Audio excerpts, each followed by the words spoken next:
The story began in a church where people had gathered. The priest announced that he would reveal the results of the skill appraisal. Claus Nolder knelt at the front as he listened to the priest declare that his skill was auto mode. The people murmured in confusion, unable to understand what the skill was. A man noted that such a skill had never been seen before. The murmurs continued as people discussed how Claus' skill was exceptionally rare and that he was the first person ever to possess it. Some believed he should absolutely join the Knight Order, while others thought he should instead join the Capital City Guild because they would certainly accept him.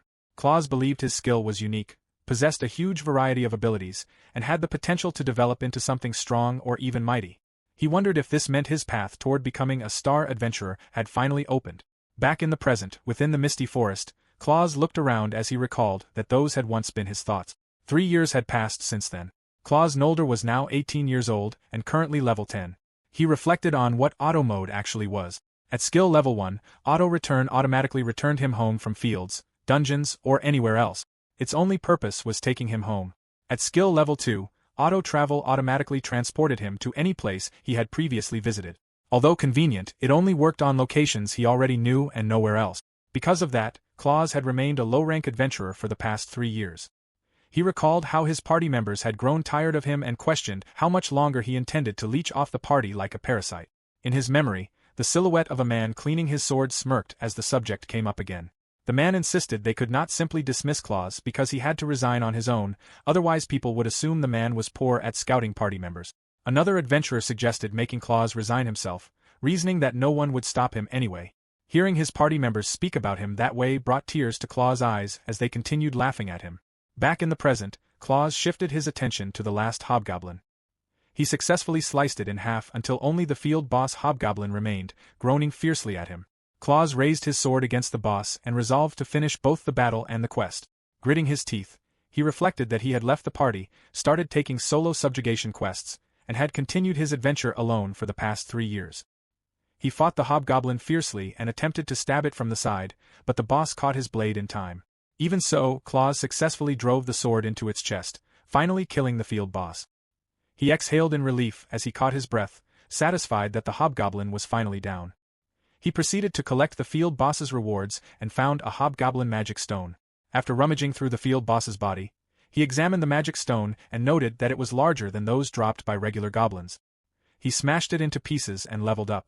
Letting out another sigh of relief, Claus reflected that it had been a long time since he had last leveled up and was glad because he had thought he would remain stuck at level 10.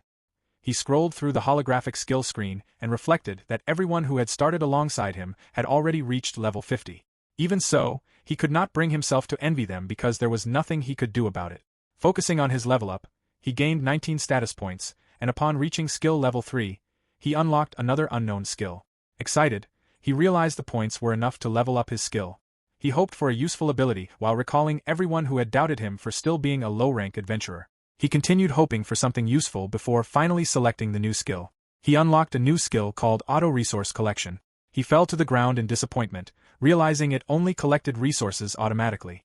As his hopes of obtaining a useful skill disappeared, he laughed to himself and compared the result to an old saying that expectations without results only ended in disappointment.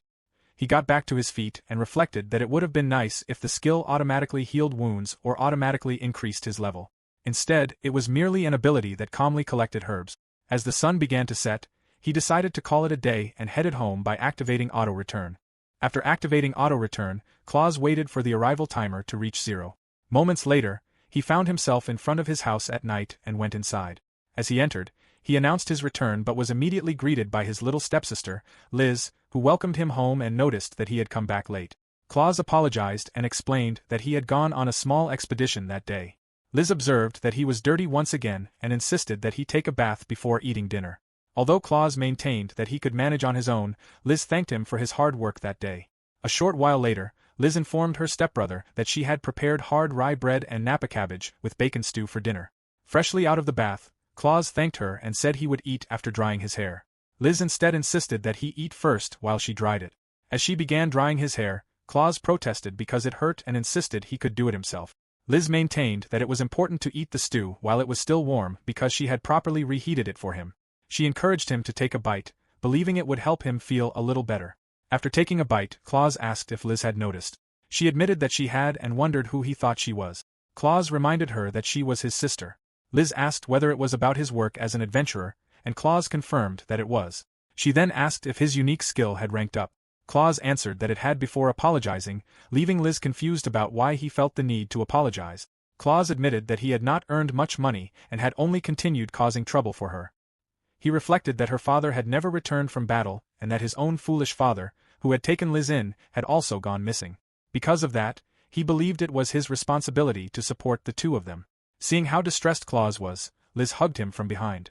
Caught off guard, Claus wondered if this was supposed to make him feel better and awkwardly remarked that using his sister's breasts for comfort was going too far, but Liz insisted that he had completely misunderstood. She reminded him that she was still a minor and therefore unable to work, claiming that she was the one causing him trouble instead. She firmly told him never to say such things again. Liz comforted him by telling him not to worry too much about his skill, noting that it had never been particularly useful in the first place. Looking into Claus' eyes, she reminded him that she was almost 18 and nearly old enough to discover her own skill. She promised to help him if she awakened a good one. Until then, the only thing she could offer him was a kiss on the forehead. Claus became flustered and shocked, while Liz grew equally embarrassed and hurried out of the room. Claus called her a brat as she excused herself, explaining that she was going to sleep. Claus watched Liz walk to the door before she turned around to tell him one last thing. She asked for nothing more than for him to come home safely before wishing him good night and closing the door. Claus quietly muttered to himself with a gentle smile, admitting that he did feel much better now and resolving to do his best again tomorrow. Claus did not realize it at the time, but his unique skill, the useless and laughable auto mode, unlocked its true potential upon reaching skill level 3. The true nature of auto mode was to complete its objective automatically. The following day, at the resource field known as Poison Swamp, Claus suddenly found 30 antidotal herbs and was bewildered by what had just happened. He clearly remembered coming there to complete the antidotal herb quest that day. Although he was not particularly enthusiastic, he decided to examine what auto resource collection actually did. As he looked through the skill, he was astonished to discover a list of every harvestable resource available in the area. Laughing in disbelief, he realized that he could gather resources automatically. He selected antidotal herbs, entered a quantity of 30, and was surprised when the screen estimated that the request would take 4 minutes. He laughed at the absurdity of it, calculating that it amounted to less than 10 seconds per stock. As the timer counted down, Claus questioned whether it was real or merely some kind of joke. He then attempted to collect 10 petrification herbs, which were rarer than antidotal herbs. After waiting for the timer of 8 minutes and 42 seconds to expire, he obtained 10 petrification herbs. Shocked by the result, he decided to collect 10 macho grass, a plant of even higher rarity that was said to be 50 times rarer than antidotal herbs. This time, he waited 15 minutes and 23 seconds. When the timer ended, he had 10 stalks of macho grass. Claus then attempted to collect the highest rarity herb, the legendary dragon herb, which was said to be valuable enough that a single stalk could fund a castle. He was astonished to discover that collecting one would require 127 days. Laughing, he concluded that it made sense and initially guessed the herb must grow somewhere nearby, though he wondered if he would awaken in some strange place once the timer finished. He soon realized that this was not the skill's meaning. The 5 days represented the remaining time before the herb could actually be harvested, exactly as the skill indicated. Realizing this, he concluded that the skill would be far more effective if used in places where he knew extremely rare plants already existed nearby. Soon afterward, Claus arrived at the resource field known as Wiling Gorge. He equipped a gas mask with an effective duration of 1 hour, 58 minutes, and 34 seconds. Sighing in relief, he noted that he had finally reached the deadly poisonous and extremely unpopular field, Wiling Gorge. Opening the holographic screen again, he compared the available resources to antidotal herbs, which sold for at most 1 silver coin. Every resource within the gorge was worth an order of magnitude more. He found mandragora listed among the harvestable plants and recognized that the herb was worth 10 times its weight in gold. Convinced that it was undoubtedly a legendary class rare plant, he checked the required collection time and was pleased to find that it would only take 24 minutes, making it a realistic goal. When the 24 minutes had passed, Claus regained consciousness with a mandragora in his hand. He lifted the herb in triumph while something emerged behind him. Unaware of the approaching monster, he remained absorbed in the realization that he had actually succeeded. As he continued celebrating, the creature stood up behind him, and Claus' sensing skill reached level 2. Only then did he sense the monster's presence. Slowly turning around, he found himself face to face with its sharp fangs. Startled, he screamed as a B-rank monster, a rock lizard, appeared before him. The creature struck him with its tail, sending him flying across the field.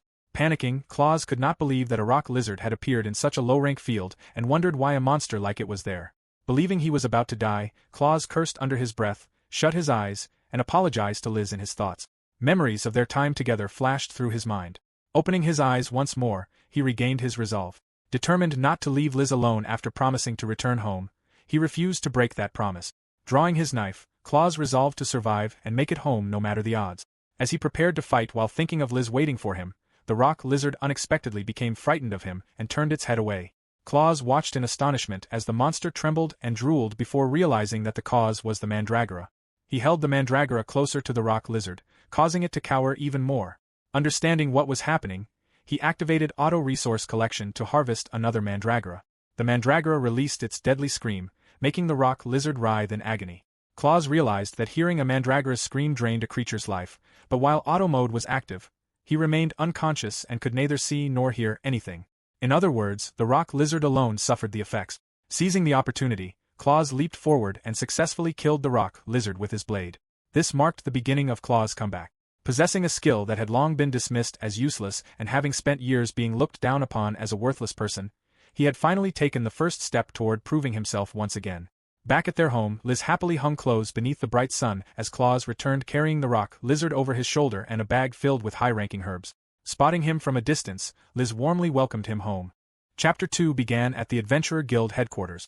A woman stretched her arms before adjusting her glasses. She was the receptionist, Tranche. She encouraged everyone to do their best that day, but the other receptionists responded sluggishly. Tranche reminded them that receptionists were the face of the guild and should always remain prim and proper. One receptionist complained that they were exhausted because they constantly worked overtime and had nearly pulled an all-nighter. Another receptionist agreed that it was true.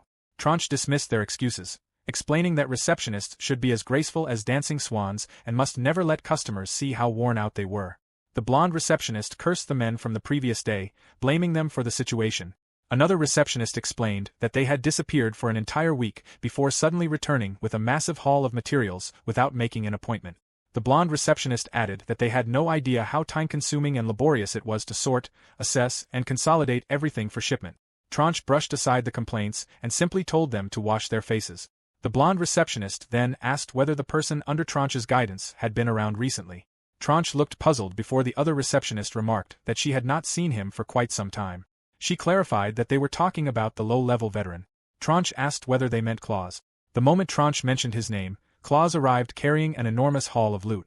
Cheerfully greeting everyone, he revealed that he had advanced from level 10 to level 19. The two receptionists silently wondered whether he had brought another full load without an appointment and immediately realized it would probably mean another all-nighter. Tranche greeted Claus warmly and noted that he had arrived early. Smiling gently, she mentioned that no one had heard from him for several days and that everyone had been worried, asking where he had been. Claus explained that he had visited the Poison Swamp and Whiling Gorge. Tranche understood why he had such a large haul after learning he had traveled to 2 different resource fields. However, she pointed out that he had once again arrived without making an appointment. Claus apologized. The other 2 receptionists quietly admired Tranche for handling the situation without losing her composure, regarding her as the ideal receptionist. One of them then stopped the other's admiration and directed her attention to Tranche's feet instead. She noticed Tranche repeatedly stomping on the ground. Tranche asked whether Claus had brought back a rock lizard, explaining that although it was only a B-rank monster, its materials were still rare. Storage space had to be secured, an expert had to be scheduled to carve it, and numerous other preparations needed to be arranged beforehand. The other receptionist realized Tranche was venting her frustration through the repeated stomping. Even so, Tranche insisted that Mr. Claus returning safely was still the guild's highest priority. Before she could continue, Claus presented the mandragora and added it to his submission. The moment she saw it, Tranche stomped hard enough to crack the floor.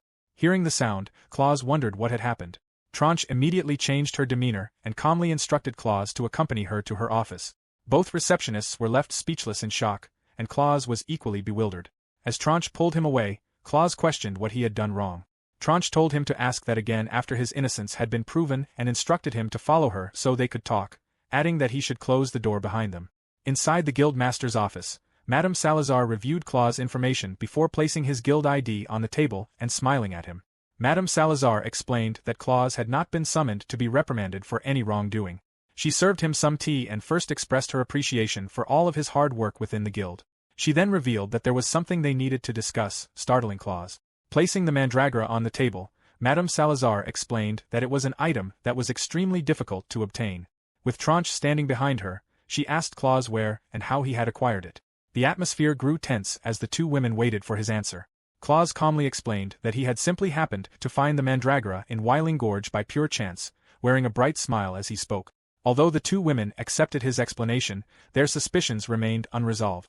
After the unexpected questioning from Madame Salazar and Tranche, Claus quietly celebrated inwardly. He realized he had not told a single lie, having merely omitted the details regarding his auto mode skill. Looking back, he concluded there had never been any reason to feel nervous. Claus recalled earning 22 gold coins and imagined how happy Liz would be when he returned home. However, Madame Salazar revealed that there was still more to discuss. She explained that the mandragora's retail price was 250 gold coins. Claus straightened in his chair, stunned by the revelation that it was worth 250 gold coins. Madame Salazar clarified that 250 gold coins represented only the retail price, while its wholesale value was approximately 65 gold coins. She further explained that, despite the guild's size, they simply did not have that much money readily available. Recalling what she had been considering, Madame Salazar admitted that Claus might not like her proposal, but she wished to barter for the mandragora instead. Rather than paying entirely in gold, she proposed exchanging it for weapons and magic stones of equivalent value. Claus specifically requested 13 large magic stones. He also noted that the rock lizard was supposed to possess a large magic stone and was fortunate that the one he had obtained truly was a large one.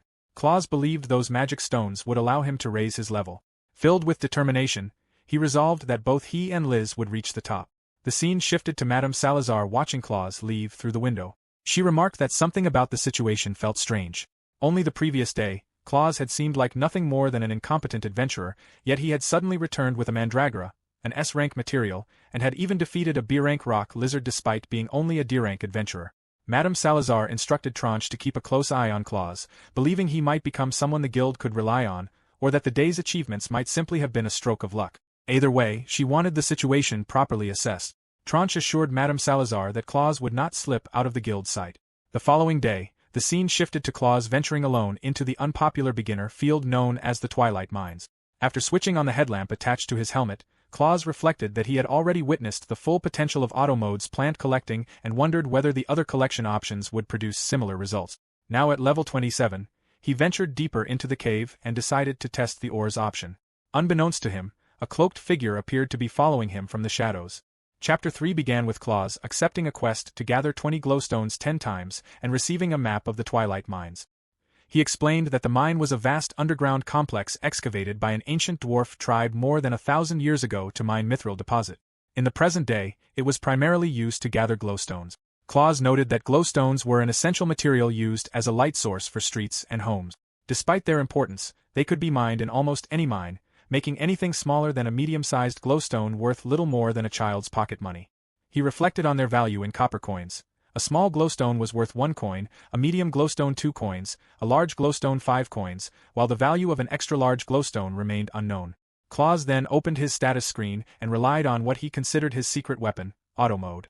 Browsing the ores section, he immediately found a large glowstone listed near the dungeon entrance, with a collection time of 4.5 minutes. Excited, he concluded that the job would be easy and that everything was already going his way. Confident in his plan, he activated Auto Mode Level 3, selected Auto Collect, and allowed his magically reinforced pickaxe to perform the work automatically. The scene shifted to the silhouette of a girl standing at the entrance of the mine, quietly observing Claus. She remarked that he talked to himself quite a lot. The girl was an adventurer named Tiara, who had been secretly following him. She reflected that she was only doing so because her sister had asked her to and questioned why a mid-rank adventurer like herself had to babysit a low-rank adventurer such as Claus. Suddenly, Tiara noticed that Claus had disappeared. She immediately drew her daggers and wondered where he had gone, as he had been standing directly in front of her only moments before. Hearing rocks falling behind her, she turned around and spotted Claus climbing an enormous rock. Shocked, she wondered when he had managed to get that high. Tiara immediately pursued him, convinced that a low-rank adventurer could not escape someone of her level so easily, and fired her grapple gun to close the distance. However, Claus continued leaping effortlessly from one rock to another, steadily widening the gap between them. By the time he reached the top of the massive rock, Tiara could only stare in disbelief, unable to understand how he had climbed so quickly or what kind of person Claus truly was. Still under the effects of auto mode, Claus continued mining. When the timer finally reached 0, he regained consciousness and found 20 large glowstones neatly gathered before him. Satisfied with the outcome, he confirmed that the skill had worked exactly as expected. Seeing precisely 20 large glowstones, he calculated that he needed a total of 200 to complete the quest. At that pace, he believed he would finish it in no time. As he continued through the mine, Claus admired how large glowstones kept appearing despite requiring very little digging. He wondered whether he had stumbled upon an undiscovered lode, especially since he had not even needed to rely on his skill for those discoveries. Before long, he found what people referred to as an extra-large glowstone. Delighted, he compared its enormous size with that of a normal large glowstone and happily imagined that he and Liz would be eating high-grade meat for dinner that evening. Watching from a distance, Tiara wondered why Claus could not simply work quietly. Before long, Claus completed the quest after gathering 200 large glowstones, 5 extra-large glowstones, and 1 extremely large glowstone. After placing everything into a sack, he proudly declared the quest complete and once again praised the usefulness of his skill. Claus then reopened his status window and browsed the ores section. He discovered that glowstones were only one of many minerals available for collection. Copper, iron, lead, gold, silver, hoverstone, and magisteel also appeared on the list. He realized the available options were based on ores he had previously encountered, explaining why the 2 newly unlocked materials had appeared. Curious, he checked the collection times for the other ores. He reminded himself that simply because they appeared on the list did not mean they would be easy to obtain. Recalling how incredibly fortunate he had been to acquire the mandragora, he doubted that another S-rank material would appear so soon. However, Claus suddenly noticed an S-rank material with a collection time of only 34 minutes and 55 seconds. Startled, he discovered it was a spirit gem, a rare mineral capable of accumulating mana that could be sold to magicians for an extremely high price. Filled with excitement, Claus celebrated after realizing he had found another rare material within a reasonable range, startling Tiara, who was hiding behind a stone. However, he wondered whether the spirit gem might be located inside a restricted area such as the catacombs. According to one theory, spirit gems were crystallized human souls because they were commonly found around graveyard. Claus paused to carefully consider the situation. Realizing that this was a life-or-death decision, he questioned whether the risk was truly worth taking. Claus imagined another rock lizard appearing and worried about what would happen after auto mode ended. Once the skill wore off, he would be completely defenseless and could easily be killed. He recalled the previous encounter and realized that if it had not been for the mandragora's scream, he would no longer be alive. He felt grateful that fortune had been on his side, allowing him to win the battle and return home safely. Clenching his fists, Claus reminded himself that, unlike before, he was now at a much higher level. He reviewed his improvements, recalling that his blade art had leveled up and that he had purchased a new weapon, the obsidian dagger, which was capable of dealing with mid-class monsters and had cost 2 gold coins. Claus also noted that his level 3 sensing skill had not detected any hostile monsters nearby. Looking at the status window with determination, he reminded himself that, although he had never tested it personally, he still possessed one final trump card. Having made his decision, Claus activated Auto Mode Level 3 and selected Auto Collect, Resource Collection. He reassured himself that the Twilight Mines were nothing more than a safe, low-rank dungeon and reasoned that there could hardly be a safer place to take such a risk. Moments later, he immediately regretted that thought as hundreds, if not thousands, of skeletons came pouring down. A gigantic skeleton soldier suddenly appeared before both Claus and Tiara, frightening them. Terror spread across Claus' face as Tiara stood beside him, and the two prepared to fight. About 30 minutes before the incident, Claus had activated Auto Mode, Auto Resource Collection. The countdown began at 34 minutes and continued until it reached 0. When Claus opened his eyes, the spirit gem was already in his hand. His eyes widened as he stared at the precious mineral before jumping in excitement after realizing he had successfully obtained it. In his excitement, however, he failed to notice that he was standing among scattered skeleton bones. After stepping on one of them, he immediately sensed that something was wrong and wondered where he was. Looking up, Claus found rows of skeletal remains surrounding him. He quickly recalled the legends and realized this might be the fabled ancient dwarf hidden catacomb, a place occasionally discovered within old mines. Claus reached into his pocket and pulled out an extra-large glowstone to use as a substitute lantern. He wondered which wall he must have broken through to end up in such a creepy place. Checking his system window, he noticed that auto-return displayed the remaining time before he would return home, showing 6 hours, 45 minutes, and 33 seconds. He reflected that the skill was indicating how long it would take before he arrived home. Reading the description reassured him that he could undoubtedly return using auto-return. At skill level 1, auto-return unfailingly returned its user home from any dungeon or field. Claus hesitated over whether he should activate the skill since returning home was only one step away. Another thought immediately crossed his mind. He imagined arriving home with a spirit gem only to be questioned by Madame Salazar and Tranche. In his imagination, Madame Salazar demanded to know where he had obtained it. Claus pictured himself hesitantly replying that he had found it somewhere around the Twilight Mines, while Madame Salazar and Tranche merely smiled in response. Although auto-return would certainly take him home, he realized he had absolutely no idea how or where he had reached the spirit gem in the first place. The longer he thought about it, the more convinced he became that it would be impossible to explain everything without mentioning auto mode. As a result, Claus decided that his only option was to leave the area on foot. Even so, he was relieved that the place was merely a creepy underground graveyard. He reflected that if the graveyard had somehow become a dungeon, he would have awakened surrounded by countless skeletons and wraiths. As Claus walked through the underground passage, he considered that although auto mode was an incredibly convenient skill, ending up somewhere like this remained dangerous. While exploring, Claus noticed a dagger lying nearby and raised the glowstone lantern toward it. As the light illuminated the corner, he suddenly spotted Tiara hiding there. Both of them screamed in shock at the unexpected encounter. Claus instinctively raised the glowstone in front of himself as though shielding against a ghost, convinced for a moment that he had seen one. Tiara looked around in confusion before becoming irritated after realizing that Claus had mistaken her for a ghost despite her considering herself a beautiful girl. Before either of them could react any further, Tiara suddenly froze after noticing a skeleton knight preparing to attack. She recovered just in time and immediately warned Claus of the incoming danger. Both of them tumbled across the ground before looking up at the skeleton knight. The skeleton knight opened its mouth fiercely as terror spread across their faces, prompting them to flee for their lives. As they ran, Claus began tearing up. While escaping, he wondered what the giant skeleton was. Tiara explained that it was not merely a giant skeleton or some low-rank monster but a mid-rank skeleton knight. She recalled that the skeleton knight was an undead monster that inhabited the deepest area of the dungeon as the guardian of the graveyard. It was known for its powerful equipment, which it used to tear apart its enemies. Tiara admitted that it was an exceptionally strong monster and that even she struggled to fight it. Claus thanked Tiara for the explanation before wondering who she was.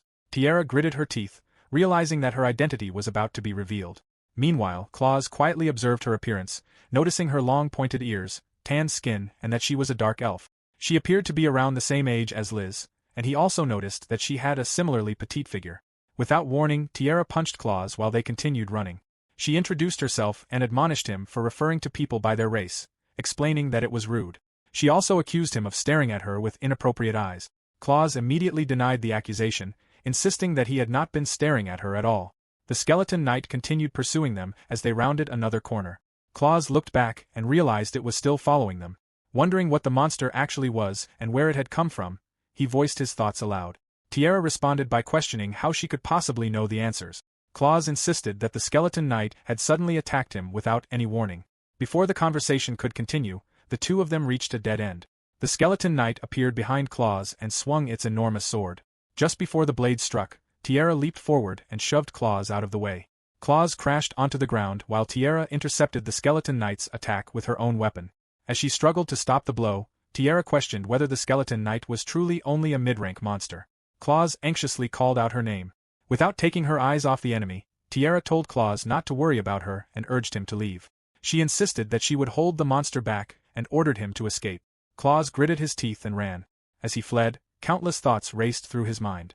He wondered what a mere D-rank adventurer could possibly accomplish against a monster like the skeleton knight. At that moment, thoughts of Liz filled his mind. His footsteps gradually slowed before he suddenly turned around and rushed back toward the skeleton knight. While Tiara continued blocking the skeleton knight's attacks, Claus charged back into the battle. Approaching from behind, he raised his axe and slammed it down onto the monster's head. The strike landed cleanly, yet the skeleton knight remained completely unharmed. In response, it unleashed a powerful shield bash that sent both Tiara and Claus flying. Tiara crashed into a large rock, while Claus slammed into the ground. Coughing up blood, Tiara looked toward Claus and wondered why he had not run away. Claus refused to abandon her, believing that leaving someone behind like that would be disgraceful. He reflected that he could never allow a girl like Liz to fight alone on his behalf. Slowly rising to his feet, Claus resolved to return home with pride. Facing the skeleton knight, Claus braced himself and acknowledged that he had never attempted what he was about to do and had no idea what would happen. He recalled reviewing his system earlier that morning after leveling up with magic stones. At the time, he had believed the newly unlocked skill should remain sealed because it sounded too dangerous. Now, with no other options left, Claus activated his new ability, Auto Mode Skill Level 4, Auto Battle. Chapter 5 begins by explaining the progression of the auto skills. At Skill Level 1, Auto Return automatically returns the user home from any field or dungeon without fail. At skill level 2, auto travel automatically transports the user to any field or dungeon previously visited without fail. At skill level 3, auto resource collection automatically gathers resource materials without fail. Finally, at skill level 4, auto battle automatically fights enemies without fail. The story then returns to the present as Claus opens the auto battle skill menu. The system displays the target as the Skeleton Knight, with a completion time of 13 minutes and 21 seconds. After seeing the timer, Claus smirks, thinking that it only takes 13 minutes for a D-rank adventurer like himself to defeat a mid-rank monster like the Skeleton Knight. Tiara urgently calls for Claus to run away. Instead, Claus points at the Skeleton Knight and taunts it, challenging it to take his attacks while calling it a bone shit. Auto mode skill level 4, Auto Battle, is activated. The moment Claus presses the system button, his eyes slowly begin to close as the countdown starts, ticking from 13 minutes and 21 seconds to 13 minutes and 20 seconds. Watching the scene unfold, Tiara is left in disbelief, thinking it was not the time for Claus to fall asleep. The Skeleton Knight immediately swings its sword toward Claus, but just before the blade lands, Claus effortlessly dodges the attack. Another swing follows, and he avoids it just as easily. Attack after attack comes from the Skeleton Knight, yet Claus flawlessly evades every single strike. The Skeleton Knight grows visibly frustrated as it realizes it cannot land even a single hit. Seeing the monster become even more enraged, Tiara calls Claus an idiot and wonders why he would make it even angrier. As the Skeleton Knight continues stabbing the floor, Tiara has already assumed Claus will be minced to pieces. She instinctively closes her eyes, only to open them moments later and witness Claus rolling to the side, narrowly avoiding another slash. Claus immediately springs back onto his feet, escaping yet another attack. Tiara's eyes widen in complete disbelief as she realizes Claus is still alive. She wonders if Claus intentionally provoked the Skeleton Knight into making large swinging attacks, but she cannot understand what he plans to accomplish while carrying nothing but a shovel and a pickaxe. Without warning, Claus suddenly launches a swift counterattack. He strikes the Skeleton Knight squarely on the head, and Tiara watches in complete shock as its helmet crashes to the floor. Claus immediately follows with another strike that cracks the Skeleton Knight's exposed skull. Completely dumbfounded, Tiara wonders what kind of person Claus really is.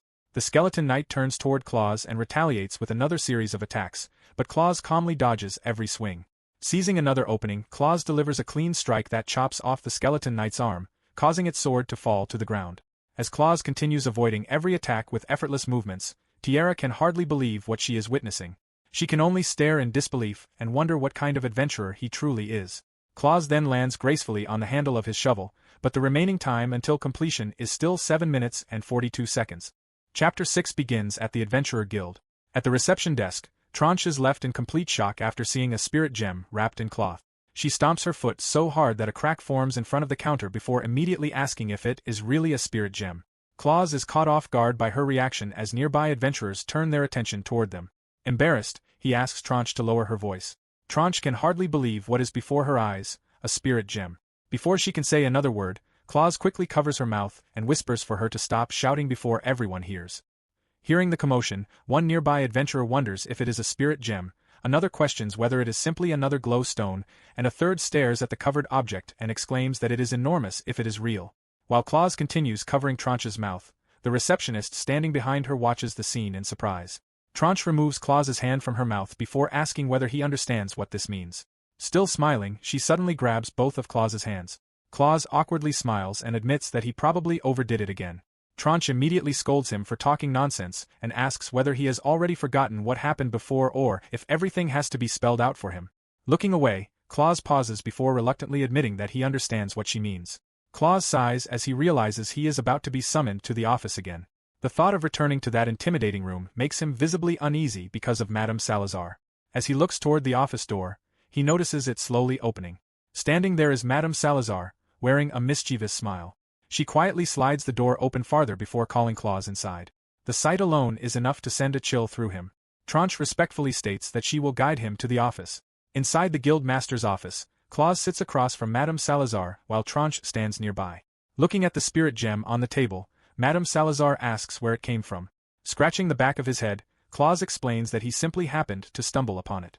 Madame Salazar immediately clarifies that she is asking for the location where it was found. Claus hesitantly answers that it came from the Twilight Mines. Attempting to explain further, he begins saying that it was purely by chance, but before he can finish, both Madame Salazar and Tranche smile as they repeat his words in perfect unison. Claus nervously insists that it genuinely surprised him as well. Madame Salazar removes her glasses and calmly wipes the lenses before asking whether Claus has any idea how much a spirit gem of that size is worth. Caught off guard, Claus cautiously guesses that it might be worth around 1 gold coin, adding that spirit gems are used to craft high-grade magician staff. His answer is confirmed, prompting Tranche to explain that even a spirit gem the size of a fingertip is already worth 1 gold coin. Madame Salazar assumes Claus already knows the tale of a group of heroes defeating the evil dragon, the picture story about the great magician who accompanied a hero from a certain country. Claus nods, explaining that he knows the story and that it is actually based on a historical event. He adds that the spirit gem at the tip of the great magician's staff was a super rare spirit gem the size of a fist. Hearing this, Claus stares at the gem in disbelief and realizes that the one he brought is the same size as his own fist. Madame Salazar nods as Claus continues comparing the gem with his fist. Taking a deep breath, Madame Salazar informs him that what he found is a national treasure. Claus freezes in disbelief. Madame Salazar explains that, if converted into gold coins, the spirit gem's retail value alone would be at least 600 gold coins. Unable to believe what he has just heard, Claus repeats the figure of 600 gold coins. Madame Salazar explains that the estimate is only the starting value.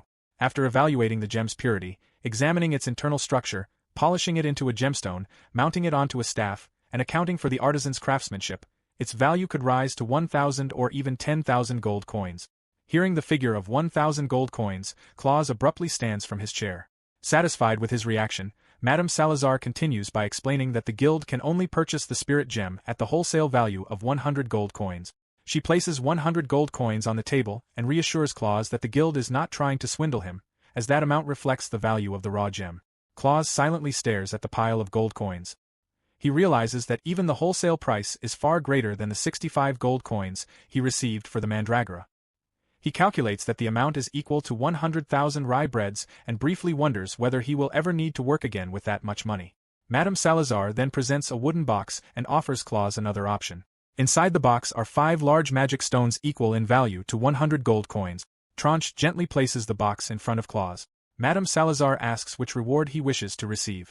After a brief moment of consideration, Claus quietly closes his eyes before choosing the 5 large magic stones.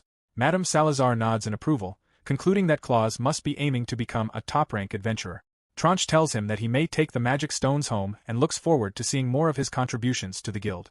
As Tranche collects the gold coins and Claus picks up the box of magic stones, Madame Salazar stops him with one final warning. She explains that absorbing too much magical essence from the stones will cause the body to burst apart, so he must be careful. Hearing the warning, Claus is visibly shaken. Madame Salazar simply smiles and expresses her hope that the stones will prove useful. While walking out of the guild, Claus quietly wonders what exactly Madame Salazar meant by bursting apart. Unaware that he is being watched, Claus continues walking away as Madame Salazar and Tranche observe him from the office window. Madame Salazar sighs, unable to believe that Claus went from finding a mandragora to discovering a spirit gem. Still struggling to accept everything that has happened, Tranche remarks that it cannot be true that a spirit gem was found in the beginner's field. Madame Salazar calmly points out that Claus was also attacked by a mid-rank monster and somehow survived. She adds that, although someone reliable happened to be nearby, the entire situation is simply too good to be true, then asks Tranche if she feels the same. Tranche quietly agrees. Chapter 7 begins inside the guild master's office. Claus explains that someone helped him during the battle. He states that there was no way a low-rank adventurer like him could have fought a mid-rank monster alone. According to his explanation, a mid-rank adventurer simply happened to pass by. Claus insists that he would have died if that adventurer had not appeared. Madame Salazar accepts the explanation for the moment, acknowledging that a mid-rank adventurer happened to pass by. However, she immediately asks where that passing dark elf is now. As Claus speaks, the scene recalls him successfully stabbing the skeleton knight's skull just as the timer reaches 0 and he regains consciousness. The moment he opens his eyes, overwhelming pain seizes his entire body. Every muscle, bone, and joint aches intensely. Unable to endure it, Claus vomits before collapsing to the ground in agony. As footsteps approach, he reaches for a low-grade potion, but Tiara stops him before he can drink it. She explains that such a cheap potion will do nothing and asks if it is the only one he has. She warns that he will die before making it home if he relies on that potion, then hands him a better one. The moment Claus drinks it, the pain rapidly disappears. Surprised, he immediately realizes it is a high potion and asks himself if it really costs 1 gold coin per bottle. Sitting on a nearby rock while calmly drinking one herself, Tiara wonders why Claus is making such a fuss. She explains that every adventurer should carry at least one. Claus quickly points out that he is only a broke low-rank adventurer. After a brief pause, He asks whether Tiara is a mid-rank adventurer. Smiling proudly, Tiara confirms that she is and adds that she is also a veteran. Curious, Claus asks what a veteran like her is doing in a beginner's field that even beginners do not visit. The question immediately catches Tiara off guard.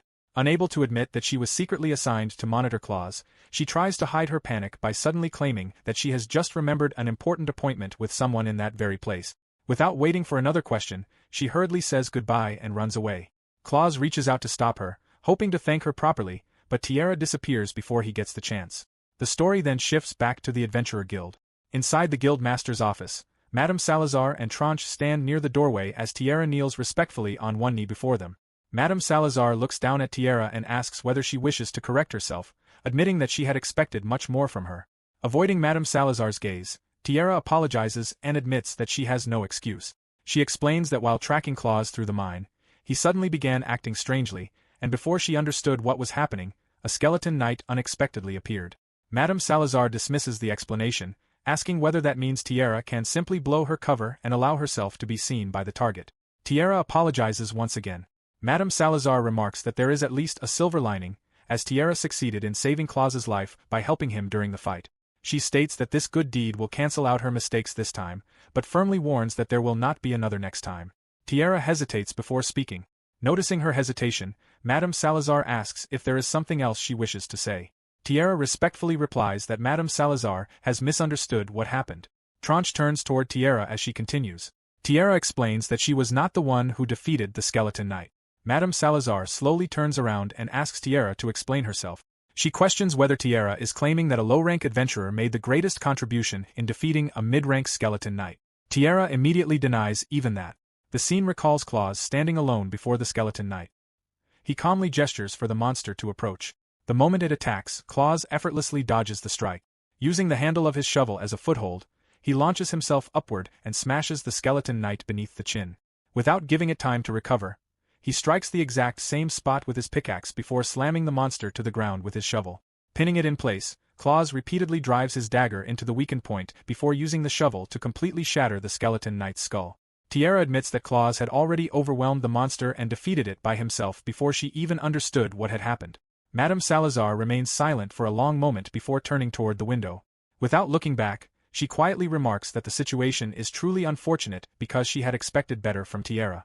Still kneeling, Tiara desperately insists that everything she said is the truth. She admits that she still cannot understand what happened herself, but Claus truly defeated the skeleton knight by himself.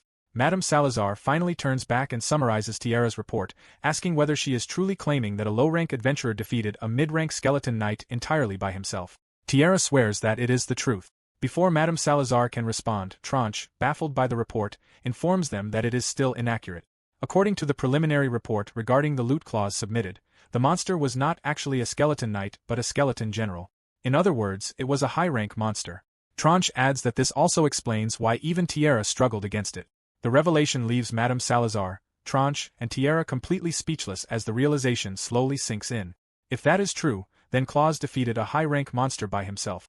They are left wondering in confusion what Claus truly is as the scene shifts to him happily strolling through the marketplace, enjoying the rewards from that day's adventure. At the same time, back inside the Adventurer Guild, Tiara continues enduring Madame Salazar's and Tranche's relentless questioning as they press her for a more detailed explanation, but Tiara maintains that it is impossible because she cannot make head nor tail of Claus. Chapter 8 begins with an inventory logbook. A certain month, certain day. Counted by Tranche. Collector, Claus Nolder, age 18, D-rank adventurer of the guild. Collection location, Misty Forest. Collected items. Subjugation proofs. Goblin leader ear, 23 pieces. Goblin chief ear, 5 pieces. Goblin ear, 224 pieces. Hobgoblin ear, 1 piece. Kobold soldier fang, 22 pieces. Kobold boss fang, 7 pieces. Kobold fang, 389 pieces. Green slime nucleus fragment, 21 pieces. Lesser treant sprout, 1 piece. Looted items, equipment. Poor man's dagger, 100. Poor man's hatchet, 5. Poor man's club, 1. Poor man's short spear, 10. Poor man's round shield, 20. Poor man's long sword, 20. Looted items, materials. Lesser treant aromatic wood, 1. Looted items, magic stones. Magic stone small, 103. Red magic stone small, 15. Blue magic stone small, 10. Green magic stone small, 6. Yellow magic stone small, 4. Rainbow magic stone extra small, 1. As the guild staff finish counting the loot, irritation spreads across the room. Tranche, in particular, becomes so frustrated that the pencil in her hand snaps in half as she remarks that the amount is enormous. The final total comes to 26 gold coins, 130 silver coins, and 70 copper coins. Claus smiles as he listens to Tranche read the final total and happily realizes that it is a lot of money. While Claus scratches the back of his head, the receptionist standing behind Tranche quietly radiates an intimidating aura. Several days have passed since Claus awakened the auto mode skill, and his everyday life has completely changed. Other adventurers turn their attention toward the reception desk as Tranche raises a suggestion regarding the amount of loot he keeps submitting. Through gritted teeth, she asks whether carrying such enormous amounts of loot back every single time is not troublesome, especially for someone working alone. Claus gratefully thanks Tranche for her concern before cheerfully insisting that it is nowhere near as difficult as it looks. Giving a confident thumbs up, he proudly declares that it is easy. The two receptionists standing behind Tranche immediately burst into tears. One concludes that Claus is unbelievably dense, while the other agrees that he is completely oblivious. They mentally list everything that has to be processed. 253 goblins, 418 kobolds, 21 slimes, 1 treant, 166 pieces of equipment, and 139 small and medium-sized magic stones. As tears continue streaming down their faces, they silently lament the exhausting work of checking, assessing, sorting, and auditing every single item Claus brings back at once. Completely unaware of their suffering, Claus waves goodbye with a smile and leaves the Adventurer Guild, intending to see them again next time. The three receptionists remain behind in complete despair. As Claus walks outside the guild, he reflects that everything has become a cakewalk. Auto battle, the skill that saved his life the other day, has now become his secret weapon. Even so, he realizes the skill still carries significant risk. Although it allows him to defeat higher-ranking monsters, he wonders what would happen if he faced multiple enemies or more than one species at the same time.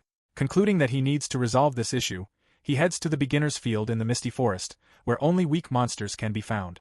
Now at level 38, Claus Nolder proudly looks around the familiar forest and concludes that it is the perfect place to verify the skill because he knows the field like the back of his hand. The monsters found there include slimes, kobolds, goblins, and hobgoblins. He reasons that, even if something goes wrong, there should not be any powerful monsters like the Skeleton General. After confirming that everything is ready, Claus activates Auto Mode, Skill Level 4, Auto Battle. The instant the skill activates, Claus's eyes slowly close. When the timer reaches 0, the result is a complete sweep. On that day, every trace of monsters in the Misty Forest is completely erased. Despite defeating everything, Claus emerges without a single injury. Looking around, he reflects that this must be what it feels like to completely clear a dungeon with his own skill, even though the monsters will eventually respawn. After a boss is defeated, a dungeon or field is purified and disappears for a time until miasma gradually accumulates again, turning the place back into a dungeon and resurrecting the monsters.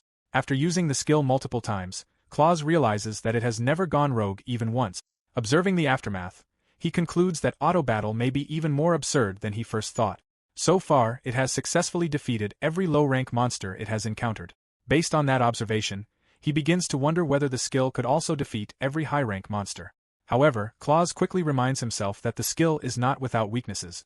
With a confident smile, he identifies two of them, the cooldown time and unknown enemies. The first weakness is the cooldown period, the interval that must pass before a skill can be used again. This makes continuous use of the skill impossible. Auto battle cannot be activated again until 1 minute has passed, meaning Claus must wait 1 minute before activating another skill after the previous one ends. For example, if auto resource collection finishes and Claus suddenly finds himself holding a monster egg while an enormous monster appears in front of him, immediately switching to auto battle would be impossible because the cooldown has not yet expired. Likewise, he would be unable to use auto return to escape until the 1 minute cooldown ends. The second weakness involves unknown enemies. Although auto battle can automatically defeat enemies without fail, Claus realizes that it cannot be used against monsters he has never fought before. He recalls his encounter with the Skeleton General and realizes that he must at least land a hit on an unfamiliar enemy before the skill can be used against it.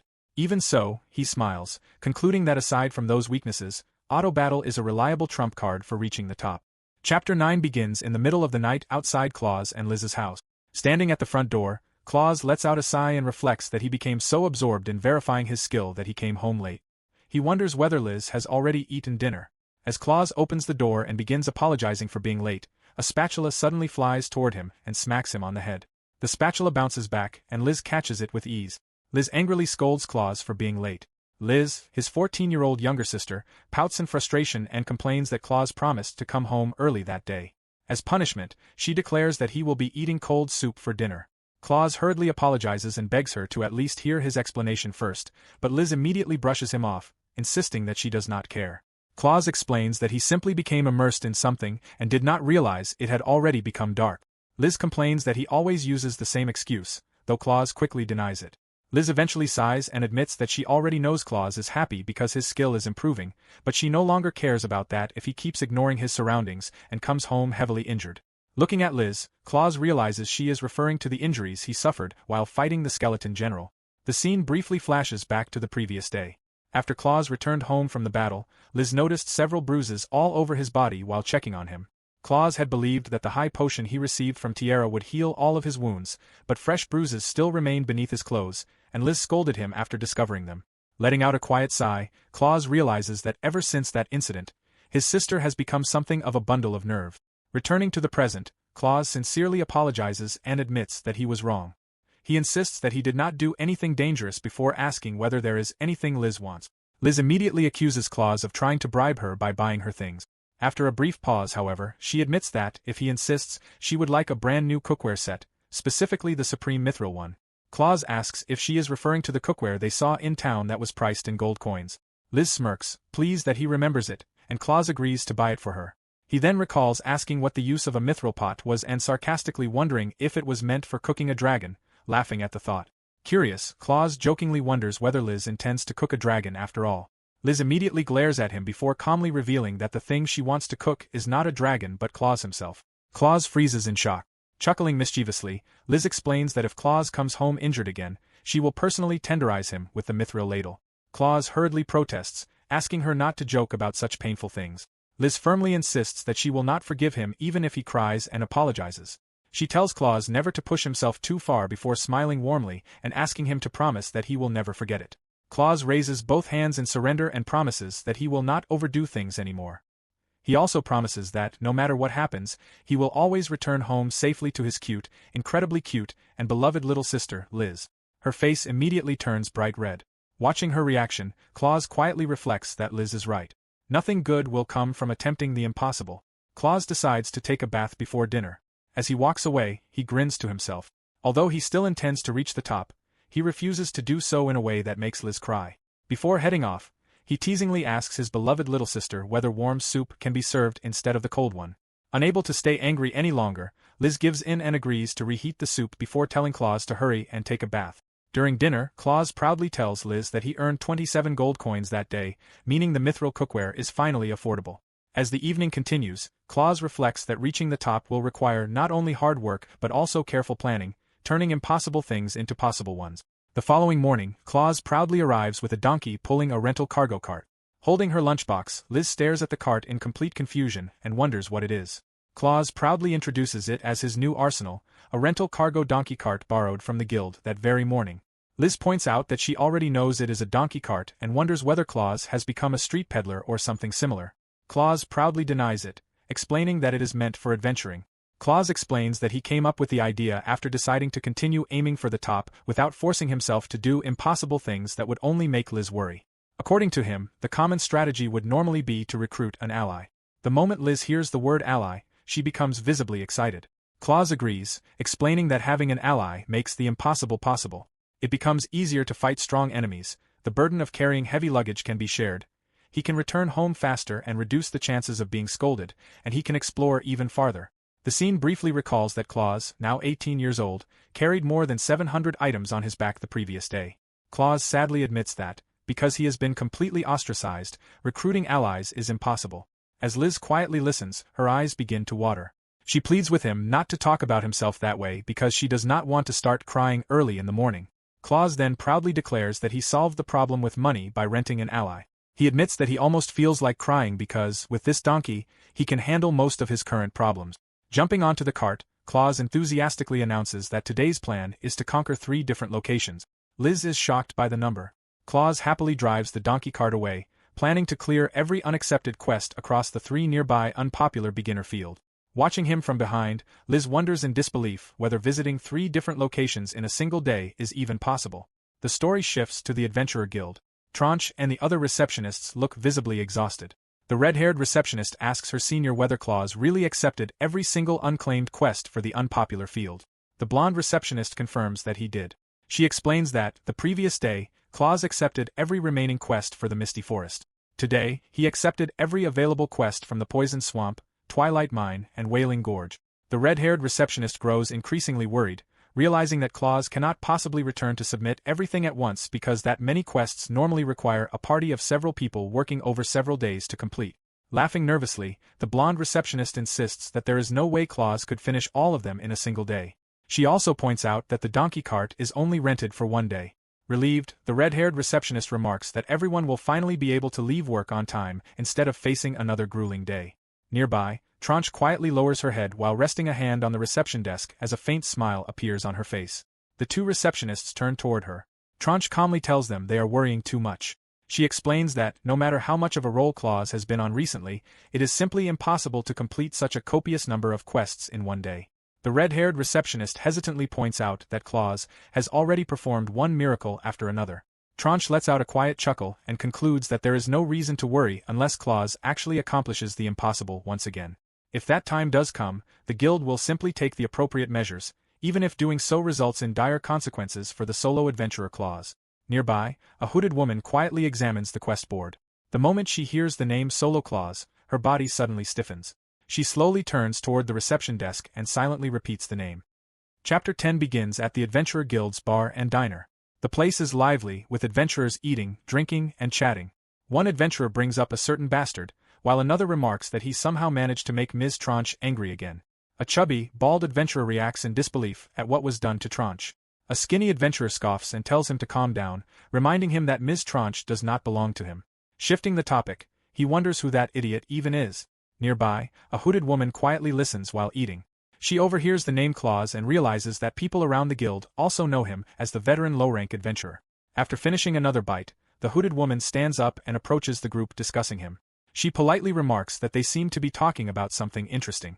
The nearby adventurers turn toward her and ask if she needs anything. She snaps her fingers, requesting the bartender to refill their drink. The three adventurers pause as they watch the hooded woman pull a chair from a nearby table and place it beside theirs. Introducing herself as Miemai, she asks if they could tell her more about the low-rank adventurer everyone is talking about, Claus. The bearded adventurer smiles, sensing that Miemai is interested in the somewhat freakish man. Miemai raises an eyebrow in surprise upon learning that Claus is considered a weirdo. At the same time, the scene shifts to the transit carriage stop. Claus stands before the travel route guide. Looking at it, he reflects that until yesterday, he always relied on the transit carriage. It had been a convenient means of transportation for beginner adventurers traveling to nearby worksite. Smiling confidently, Claus reflects that the current Claus is slightly different from yesterday's Claus. Turning toward the donkey, he proudly explains that the reason is, of course, the rental donkey. Claus cheerfully tells the donkey that he will be relying on its speed and carrying capacity before asking it to work hard. He arbitrarily names the donkey Silver. The pack donkey Hanako nods in response. Nearby, hidden behind a tree, Tiara quietly spies on Claus. Resting against the trunk, she complains to herself that Claus should stop talking to himself. She grumbles that he left so early in the morning and wonders why he chose a donkey instead of a horse despite claiming that speed is important. Tiara points out that although riding a donkey is faster than running, it is still slower than traveling by a proper horse carriage. She wonders whether Claus rented the donkey cart simply because it was cheaper. If that is the case, she questions why he is still a low-rank adventurer despite earning so much recently, concluding that he is simply stingy. Meanwhile, Claus climbs onto the donkey cart and prepares to leave. He declares that the first destination will be the Poison Swamp before activating skill level 2. In an instant, the donkey cart bursts forward at incredible speed, leaving Tiara frozen in disbelief. Recovering quickly, she rushes after Claus. Completely stunned, Tiara wonders what kind of speed the donkey cart is moving at. The sign indicates that the Poison Swamp is 2.5 hours away by horse carriage in good weather. The travel countdown begins, decreasing from 1 hour and 22 minutes to 2 minutes and 7 seconds before finally reaching 0. Claus slowly opens his eyes and finds himself standing beside his donkey cart at the Poison Swamp on top of a mountain. Claus smiles happily as Silver catches its breath. He celebrates the fact that the moment he opened his eyes, he had already arrived at the Poison Swamp. Chapter 10 continues with an Adventurer Guild warning sign nearby that reads, "The area ahead releases weak poisonous gas. Do not forget to bring antidote." Claus notes that it normally takes 2.5 hours to reach the Poison Swamp by horse carriage. Judging only by the shadow cast by the sun, although he cannot determine the exact time, he estimates that the trip took around 1 hour and 20 minutes. Smiling in satisfaction, Claus realizes that auto-travel can even be used while riding a vehicle. He reflects that auto mode's travel speed is fast to begin with, just like the previous day's trip from the misty forest back home. Normally, it takes about 1 hour to walk home from the forest, but auto-return reduces the journey to only 35 minutes. The thought reminds him of a race he once had against a knight from the capital who had come to recruit him. The competition was held to determine whether auto-return or the knight's fastest runner was quicker. Claus reached the destination first, while the exhausted knight arrived 15 minutes later. Even then, Claus had still won by a full 15-minute margin. Claus recalls the furious knight demanding another race while struggling to catch his breath. The knight angrily pointed at Claus, insisting that relying on such a brain-dead skill could never be considered real effort. According to the knight, people should run using their own 2 feet and never forget that. Another nearby knight quickly restrained him and attempted to calm him down. In the end, the race was officially declared void because one participant was judged to be in poor physical condition. As a result, there was never another rematch to properly verify the skill. Returning to the present, Claus quietly reflects that the fact remains that he beat a knight who was supposedly in poor condition. He had only been level 1 at the time, while that knight should have been no higher than level 50. Clenching his fist, Claus finally admits to himself that he is not as useless as he once believed. Although auto mode has limited functions, being able to combine it with a vehicle opens countless new possibilities. Not only can the skill be used while riding a vehicle, but somehow it also made a donkey cart travel faster than a horse carriage. It is fast, dependable, and completely reliable. Smirking confidently, Claus decides that it is finally time to stop doubting himself. Everything now depends on him, his skill, and how he chooses to use it. Even so, one concern still remains. The thing that honestly frightens Claus the most is that he still has no idea how the skill actually works. Suddenly, the donkey lets out several loud brays. Claus calls out to Silver. The donkey turns its head toward him while gritting its teeth. Claus's eyes immediately widen in disbelief as he notices that the donkey is blindfolded. He quickly climbs down from the cart and approaches to remove the blindfold. Meanwhile, farther back along the road, Tiara stares in complete shock at the trail left behind. She carefully examines the horseshoe prints and wheel tracks before concluding that they definitely belong to Claus and his donkey cart. She initially assumes they must have taken a shortcut. However, after studying the markings more carefully, she realizes that something is terribly wrong. In her mind, Claus has become an even bigger weirdo than before. Farther ahead, Claus and the donkey calmly cross a narrow wooden bridge, with Claus asleep and the donkey blindfolded once again. Chapter 11 resumed in the Adventurers Guild cafeteria, where Miemai continued questioning the men about what they meant by Claus being strange and whether he was truly that dangerous. The bearded man chuckled, claiming that he did not know, but proceeded to tell her a story from years ago when Claus had just acquired the skill set and was starting out. During that time, Claus had once raced against the fastest man in the order. Miemai wondered what the race had been about and whether Claus had already been an active member of the cavalry. The bearded man explained that it had merely been a test of skill before continuing the story, revealing that Claus had won by a margin of 15 minutes. One of the other men interrupted to point out that the remarkable part was not the time itself. Instead, it was the shortcuts Claus had taken during the race. Near the end, while crossing the aqueduct in the northern section of the city, where everyone normally circled around toward the goal, Claus had jumped from the top of the bridge. Although the bridge was not especially high, he had leaped without the slightest hesitation. The bearded man then revealed that he had happened to be beneath the bridge that day, watching the race. There had been a dumpster below the bridge that served as a landing spot, but a wall of ruins blocked the route downward. Claus had spun sideways into the ruins, passed through them, and used a wooden plank to bounce away. Miemai was taken aback by the explanation and sought further clarification because she could not understand what he meant. The bearded man admitted that he had witnessed it himself but still did not understand it either. He added that the window Claus had jumped through was so narrow that a man could barely squeeze through it sideways. After taking another drink, he remarked that he knew no one else reckless enough to leap into such a place without hesitation. As thanks for the drink, he advised Miemai that it would be best for her to stay away from dangerous people like Claus. Miemai stood from the table and gave the men 2 silver coins for their help. She left with a smile, intending to seek out the dangerous man. One of the men questioned whether she was truly leaving before reminding her that, if she wanted more information, she would have to buy them another round of drinks as she had promised. His remark startled Miemai, while he believed he was about to earn even more money. At the same time, in the poisonous swamp where Claus was located, Teria stared in disbelief at the quest forms and receipts pinned to the cart. Before Claus lay the successful haul he had gathered. He looked over it proudly after fulfilling every quota required for the mission. Satisfied, he smiled with pride as he acknowledged to Silver the donkey that they had obtained everything they needed. Teria, meanwhile, could scarcely believe that every poisonous swamp quest had been completed. She continued watching as Claus climbed onto the cart and let out a sigh of relief while preparing to load the cargo, noting that there was still plenty of room despite everything they had collected and appreciating how useful the large cargo capacity was. Teria continued to watch him with a puzzled expression. Hiding behind a sign, Teria found it strange that a donkey cart had left her behind. The delay should have been no more than an hour, yet she questioned why Claus was already preparing to withdraw after completing such a small amount of quests. She gritted her teeth as the situation worsened. If she failed to do something, she would have to submit another report to Tranche admitting once again that she had no idea what was happening. Meanwhile, Claus happily prepared to head to the next location. Silver groaned and gritted his teeth, prompting Claus to note that he had just fed him. He continued thinking about how their next destination was Miemai-chan, but noticed that the luggage was slowing them down, even though traveling this way was still faster than using a horse-drawn wagon. Teria pulled out 2 advanced potions and drank them one after the other. Although she struggled with the taste and tears formed in her eyes, she hurried to continue tailing Claus, determined not to let him underestimate the abilities of a mid-level adventurer. 6 hours later, Teria continued observing Claus from a distance as he traveled onward. She noted that he was late and that she had been waiting for him for a long time. She smiled proudly, believing that Claus had not realized she had gotten ahead of him by skipping one location. She admitted that she had feared needing to chase the donkey again if he suddenly changed destinations, considering that the mark of an expert. She tried to encourage herself, even as part of her mind insisted she could not keep going and found the situation frustrating. In the end, her determination to fulfill her duty prevailed, convincing herself that a brief moment of shame meant nothing. She continued watching as Claus tugged on Silver to make him move faster. Certain of her success, Teria believed that unless everything had been obtained illegally, she would expose Claus for who he truly was and challenge him to demonstrate how he had discovered such rare plants.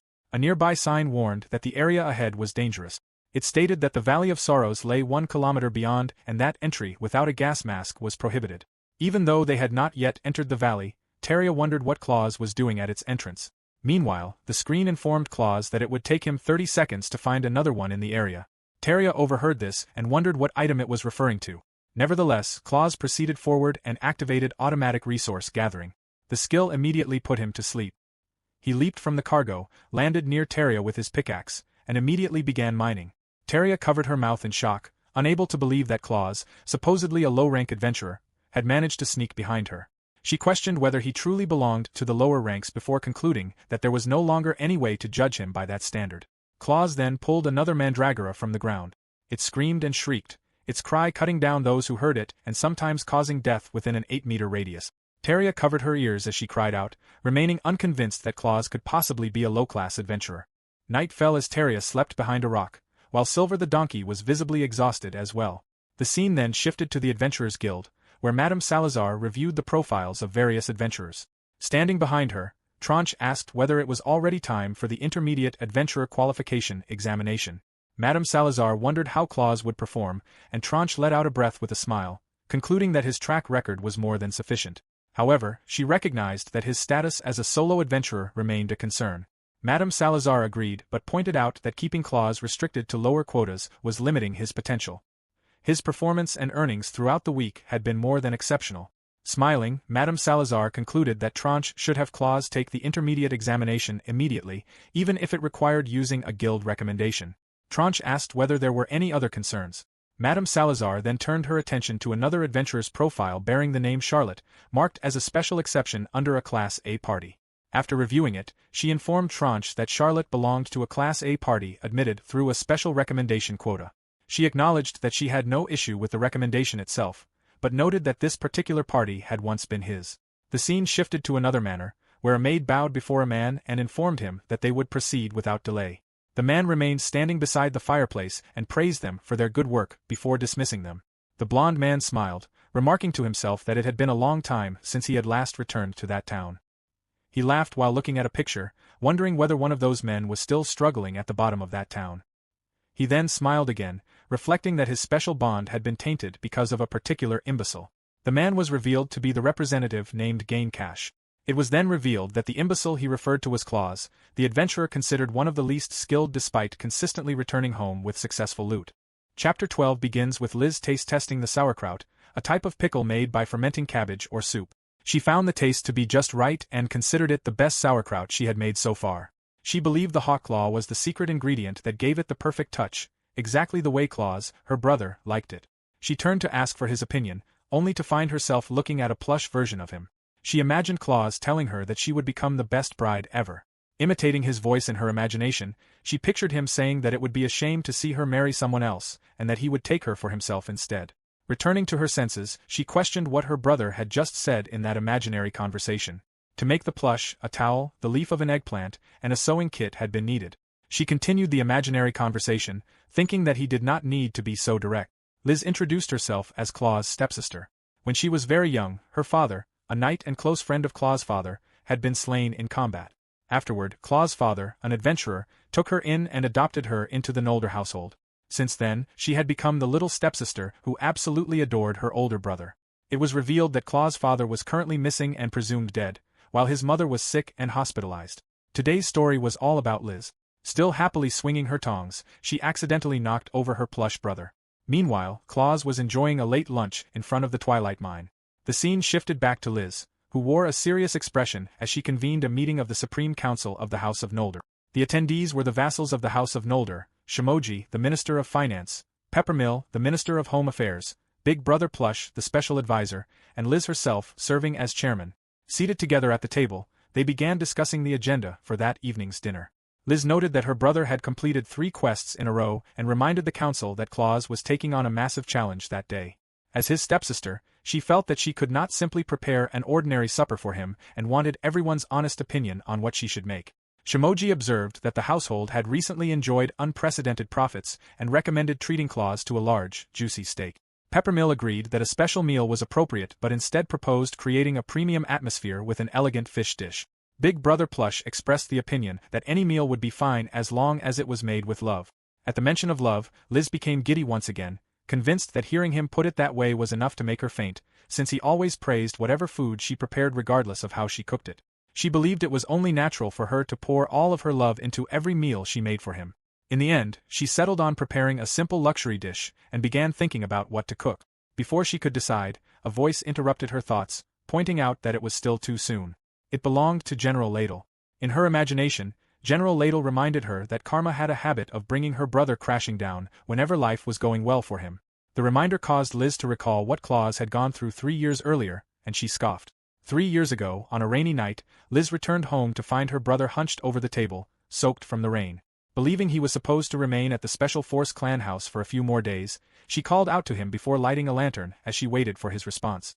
After a long silence, Claus informed her that he had quit. Surprised, she wondered why he would leave Mr. Gaines' party when she had believed he was happy to have joined such an amazing party.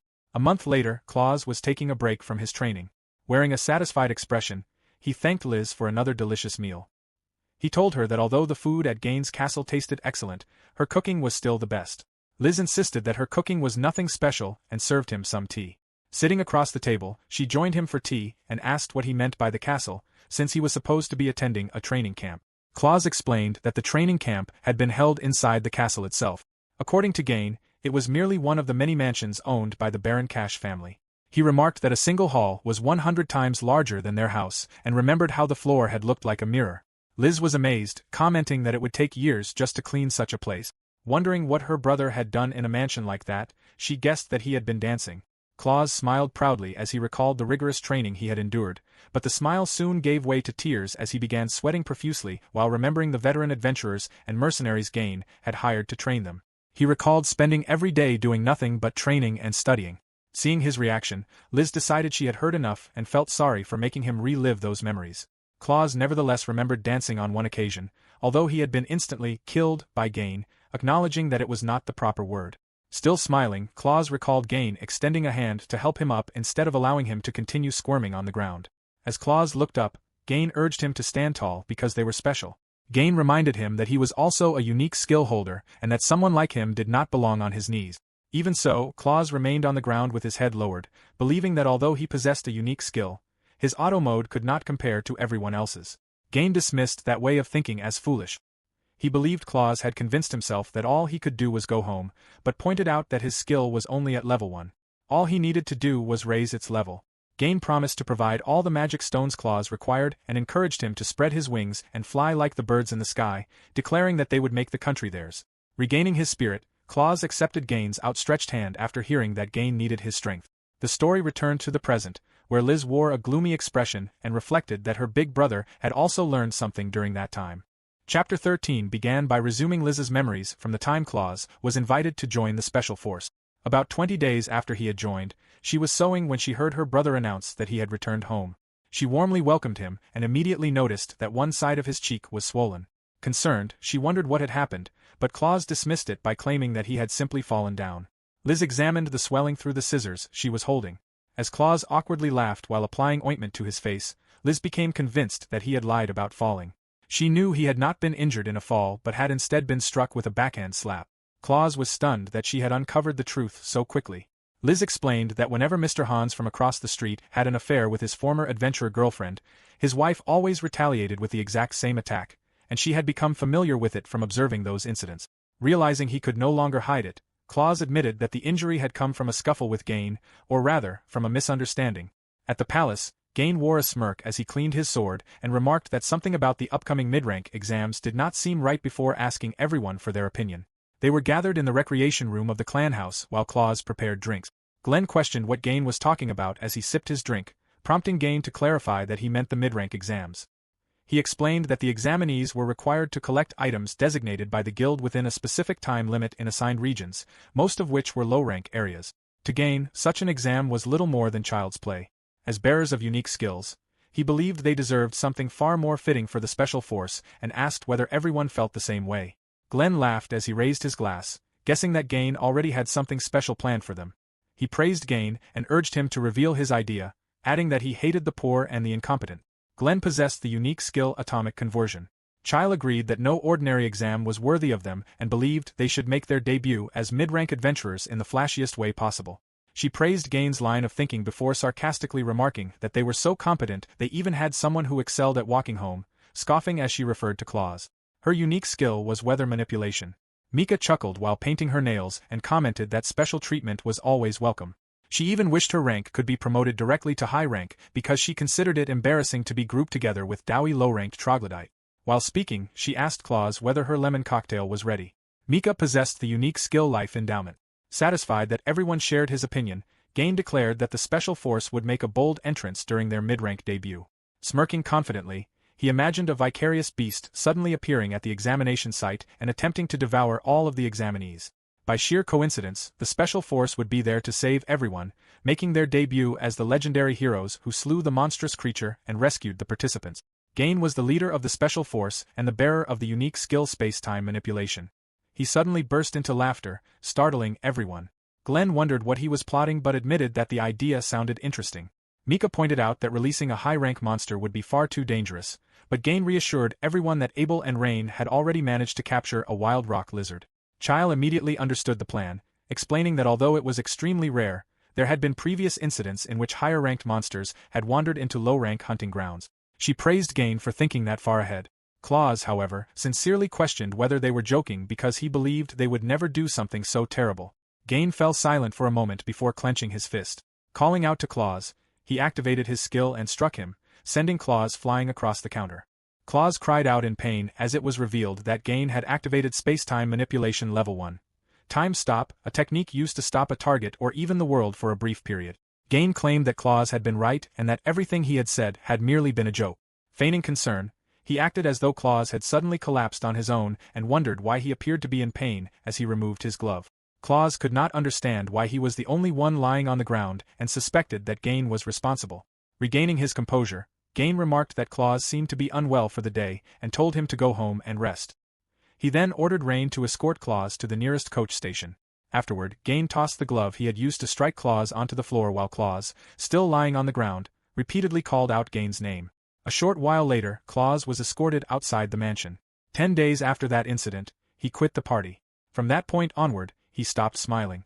Looking back on those events, Liz believed that Claus had opened his heart to the others because they all possessed unique skills just as he did. She was certain, however, that this was the day he chose the path he would walk for the rest of his life.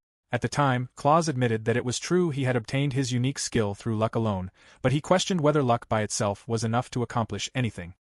He believed his unique skill was among the very best and wanted to discover just how far he could push it. He gazed silently out the window while Liz watched him with concern. Back in the present, Liz returned her attention to deciding the dinner menu. Addressing the imaginary members of her council, she reflected that her brother was still working as hard as ever and continued pursuing his goals even after leaving the party to become a solo adventurer. That was why she took preparing dinner so seriously. She wanted to support Claus in every way she could. She believed there would be times when he became discouraged, and when that happened, she wanted to be there to give him strength. Likewise, whenever he achieved something great, she wanted to celebrate it with all her heart. With that in mind, she urged her ministers to offer the greatest dinner idea imaginable. At that moment, her toys seemed to come to life. In her imagination, they proposed that she present herself with nothing but a ribbon and invite Claus to eat her that night, insisting that Chairman Liz should launch a naked ribbon attack. Liz immediately turned bright red, lost her balance, and questioned what sort of thoughts were appearing in her own head. The imaginary Supreme Chairman praised the ministers for their brilliant proposal, reasoning that it could both celebrate Claus's accomplishments and encourage him. Liz quickly interrupted, insisting that the idea was not brilliant at all and declaring that she should not do something like that yet. Still blushing intensely, she found herself embarrassed when the Supreme Chairman focused on her use of the word yet, leading the others to assume she intended to do it someday. Meanwhile, Plush Claus reminded everyone that the mid-rank promotion exam was approaching and that her big brother would be participating. Liz desperately tried to stop them, defending herself by insisting that it was not like that and that she was not a vulgar lady. Once again, she introduced herself as Liz, the little stepsister who absolutely adored her older brother. Her struggle over deciding the dinner menu remained an ongoing battle. Meanwhile, at the mansion, the door to the rooftop opened as Glenn arrived with a grin and greeted Gain. He asked whether Gain had heard the clan's latest intelligence report before mentioning that, amusingly enough, Claus was still stuck among the lower ranks. The clan was an organization composed of multiple parties. In this case, Gain's special force served as the main party, while several support parties were employed by the Baron Cash family. Gain happily replied that he had already heard Claus intended to take the upcoming mid-rank promotion exam. He added that the guild had even gone so far as to personally recommend Claus for the test. The mid-rank exam was a promotion examination conducted by the guild, giving adventurers whose accomplishments had been recognized the opportunity to advance in rank. Thinking about it reminded Gain of the dull mid-rank exam his own group had taken. Glenn recalled that they had completed the regular examination only because they feared Claus would report them if they did otherwise, and he remarked that doing things the normal way had been miserable. Glenn then explained that he had actually come to tell Gain something else. One of their new recruits would be taking the exam at the same guild as Claus. Gain chuckled, admitting that he was the type to hold a grudge against anyone who ruined his fun. He then proposed that they have some fun by giving Claus the most glamorous mid-rank promotion exam imaginable. Tranche concealed her irritation behind a smile as she thought to herself that Claus had done it again. Claus was caught off guard by the receptionist's unusual demeanor while Tranche appeared to be barely containing her anger. She brought up the enormous pile of quest materials he had submitted and could not believe that he had actually managed to clear 3 locations in a single day, even though it was work that should have required at least 15 people. Claus instinctively backed away, but Tranche grabbed him by the collar. She informed him that, now that things had reached this point, they needed to clean things up, or rather, that the Adventurers Guild had to take the appropriate course of action. Claus nervously wondered what she meant by clean up. Tranche forcefully dragged Claus along while informing the other receptionists that she would be using reception room number 3.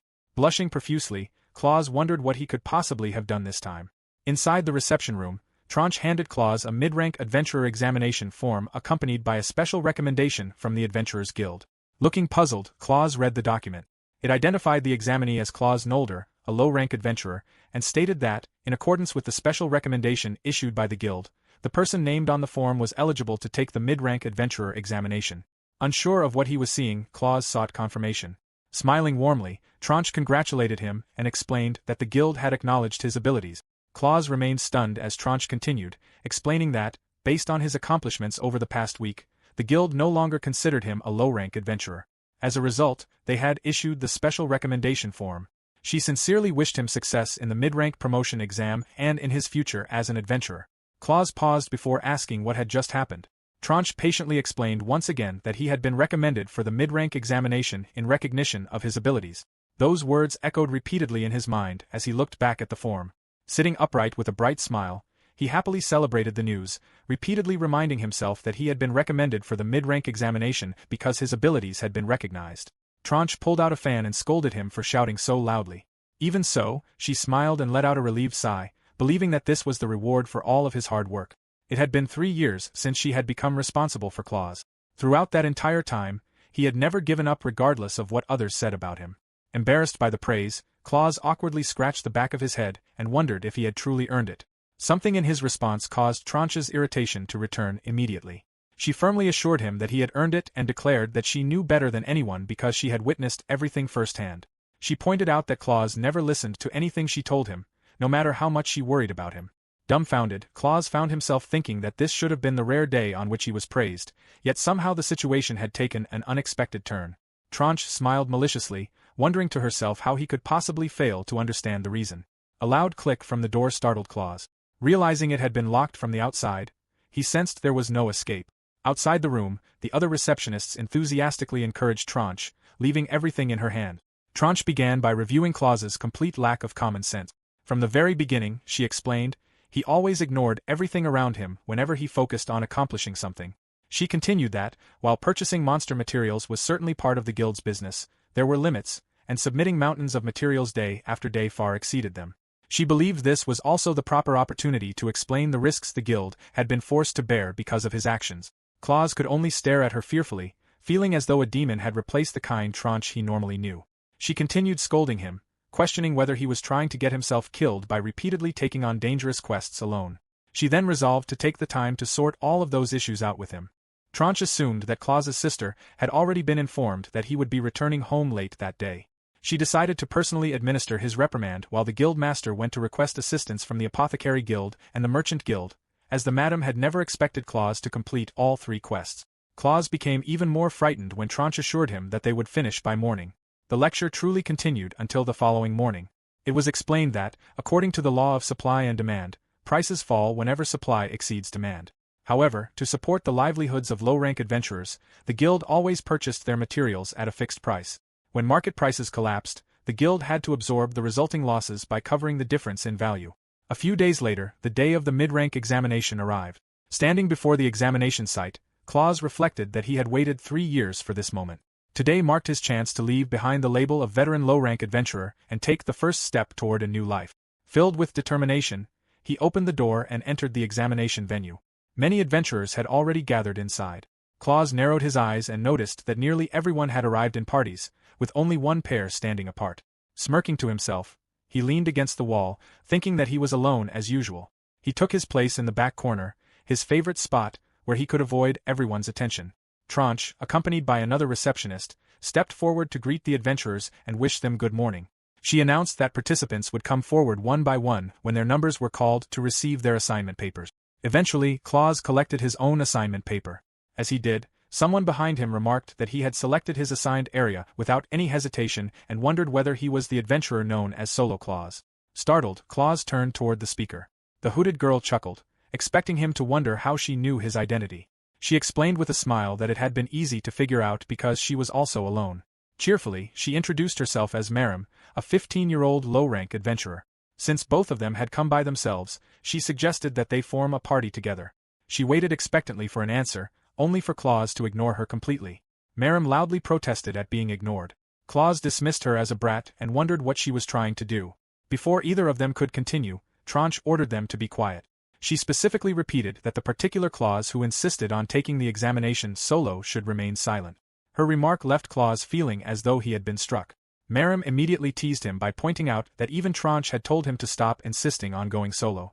Growing increasingly annoyed, Claus continued walking and wondered why Merim kept pestering him. He questioned why he should form a party with her.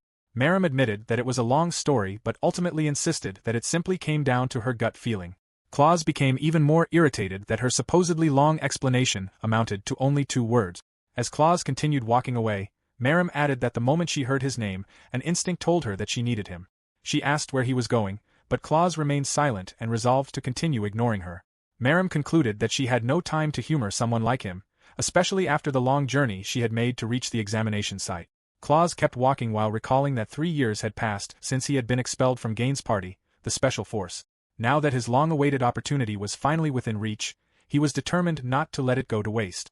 Tranche then called for the next participant, number 32, Miss Charlotte of the Special Force Party. The moment Claus heard the party's name, he stopped walking. Frozen in the middle of the gathered adventurers, he questioned whether he had truly heard Tranche correctly. The surrounding adventurers began talking about the Special Force, the famous party from the capital that had risen to A rank in only 3 years. Miemai recalled having heard of the party before and remembered that it was known for being made up entirely of unique skill holders. Tranche called for Charlotte once more, warning that she would be disqualified if she failed to appear. Before anyone else could respond, Gain declared that there was no need for concern.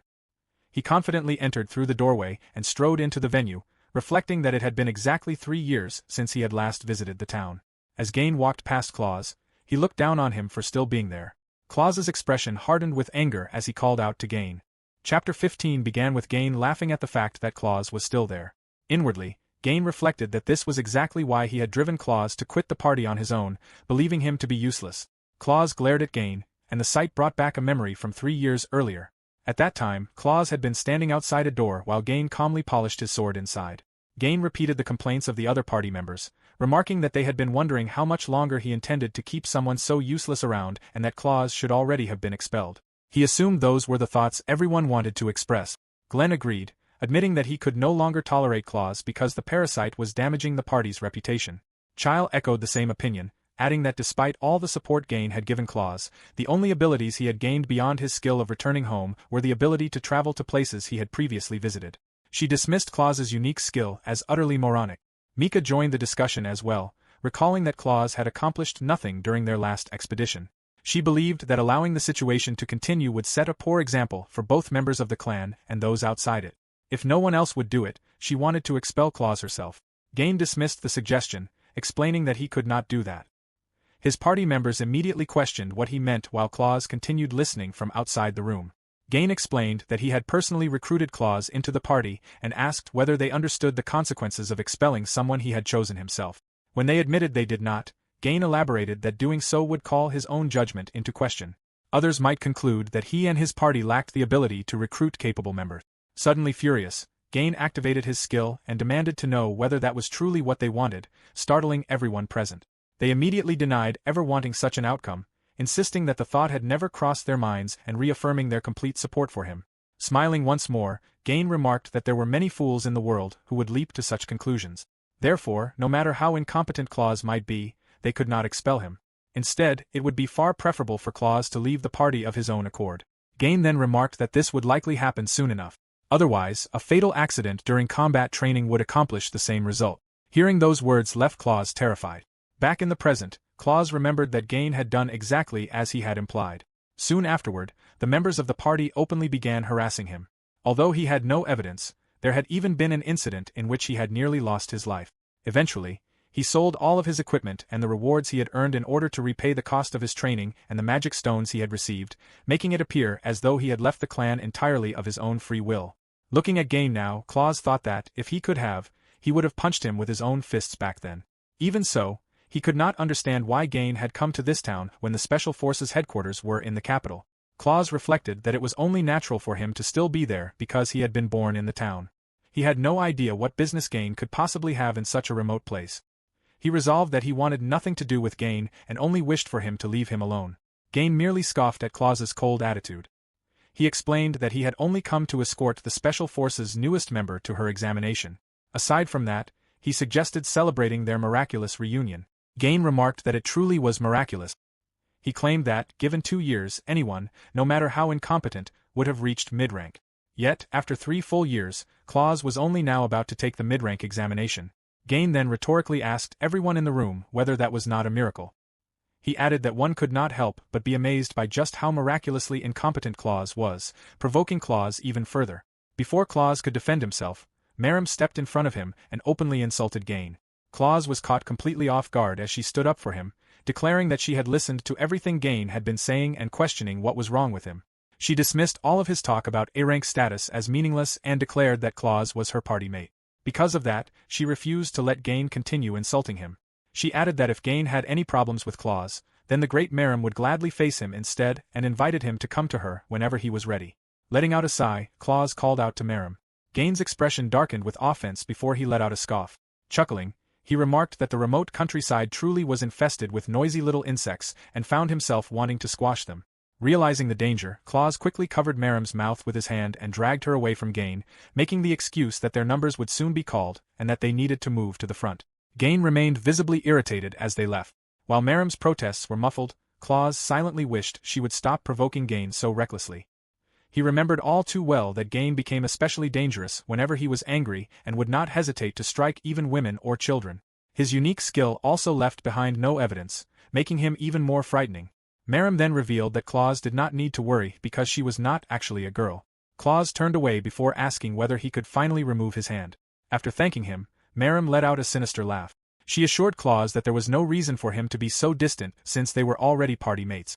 Claus awkwardly laughed after realizing what she had just said and immediately corrected her in his mind, knowing that they were not party mates at all. Miemai cheerfully ran toward the front just as Tranche called her number. Without hesitation, she asked Tranche to register both herself and Claus as a party. Tranche immediately accepted the request. Claus tried to object, but Tranche simply ordered him to remain quiet. With that settled, she announced that the distribution of examination assignments had concluded. She explained that every participant now had to choose 3 items from the list on the assignment sheet and gather them before the time limit expired. Meanwhile, Gain noticed his newest recruit holding her assignment list and scolded her for retrieving it herself, reminding her that she was now a member of the Special Force. Charlotte calmly explained that her number had been called, so she had simply gone to collect the paper. She then asked whether the man Gain had been speaking with earlier was Claus, the same person Gain always referred to as the blemish on the Special Force. Smiling, Gain confirmed that she was correct but dismissed the matter, declaring that today would mark the turning point that would erase that blemished past. He explained to Charlotte that they intended to use Claus as the centerpiece of her mid-rank debut, allowing her promotion to stand out even more. Charlotte merely smiled. She wondered whether Claus carried a certain scent. As she walked away, she reflected that Claus had continued to rise even after crawling through hardship and surviving on what others would consider trash. She questioned whether the scent surrounding Claus belonged to someone truly strong and considered the possibility that the examination might not unfold the way Gain expected. Claus abruptly steeled his resolve. He no longer cared how the examination unfolded as long as he achieved the result he sought. Having prepared himself for every possibility, he was determined to face whatever awaited him. Tranche drew a breath as the doors opened and formally announced the beginning of the examination. Chapter 16 began with the explanation of the examination task. The available materials to collect were 5 Krummel fruits, 5 Ghoul's mandibles, 5 Cave Slime's muddy liquids, 5 Phantom nuts, 1 Unicorn's horn, 3 Wandering armor breastplates, 3 Silk Spider mourning threads, and 1 Salazar's hairpin. The instructions required each participant to choose, collect, and deliver any 3 of the listed materials before noon the following day. It was also noted that any materials obtained while in a party would be shared among its members. Miemai quickly understood the assignment and encouraged Claus to compare their collection lists. She happily pointed out that they already had 4 target items in common and confidently declared that they had the examination in the bag. In contrast, Claus wore a gloomy expression. Miemai continued discussing their plan, reminding him that they still could not afford to let their guard down. She reasoned that the order in which they collected the materials would be important and that they should follow the most efficient route within the time limit. She suggested starting with the unicorn's horn because it sounded like the most difficult objective and asked Claus for his opinion. Instead, Claus silently cursed Miemai and wished she would simply be quiet. Unaware of his thoughts, Miemai wondered whether Claus was still listening. Claus finally told Miemai to stop talking and making such a fuss, complaining that Miemai had even climbed onto his wagon without permission. Miemai pleaded for a little cooperation, reminding Claus that they were party members. Claus immediately rejected the idea, insisting that Miemai was the one who had followed him in the first place. Claus opened his menu and activated auto-travel. Still irritated by Miemai's presence, he informed him that he had already decided on their first destination. Apologizing, he explained that from that point onward he would be traveling alone. He confirmed the destination as the unearthed graveyard.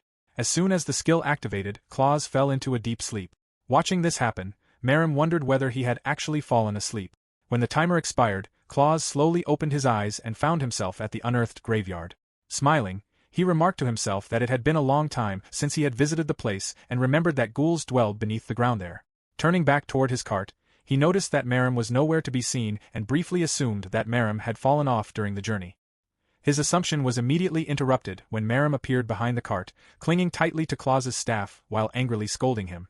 Miemai reminded Claus that he had asked him to wait and remarked that Claus had more nerve than expected before suggesting that he use the normal roads instead. After entering the graveyard, the two of them crossed the area above ground, where they encountered undead skeletons. Miemai effortlessly decapitated each skeleton while Claus watched. Miemai explained that the unearthed graveyard was a 2-story dungeon consisting of an above-ground cemetery and an underground catacomb. The surface was inhabited by low-rank skeletons, while mid to high-rank ghouls began appearing underground. Their objective was to collect the ghouls' mandibles, and Miemai remarked that they had no time to waste. As he continued cutting down skeletons, Miemai asked Claus if he was right. Claus confirmed that he was while quietly observing him. He found himself surprised that Miemai was unexpectedly skilled. Thinking it over, however, he realized that it was only natural. Miemai had qualified to take the mid-rank examination as a solo adventurer from the very beginning.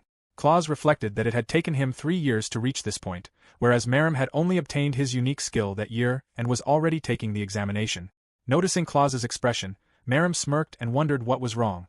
It was explained that eligibility for the mid-rank examination was determined through a comprehensive evaluation of an adventurer's accomplishments with the guild, including the sale of collected materials, monster extermination records, conduct, character, and overall ability.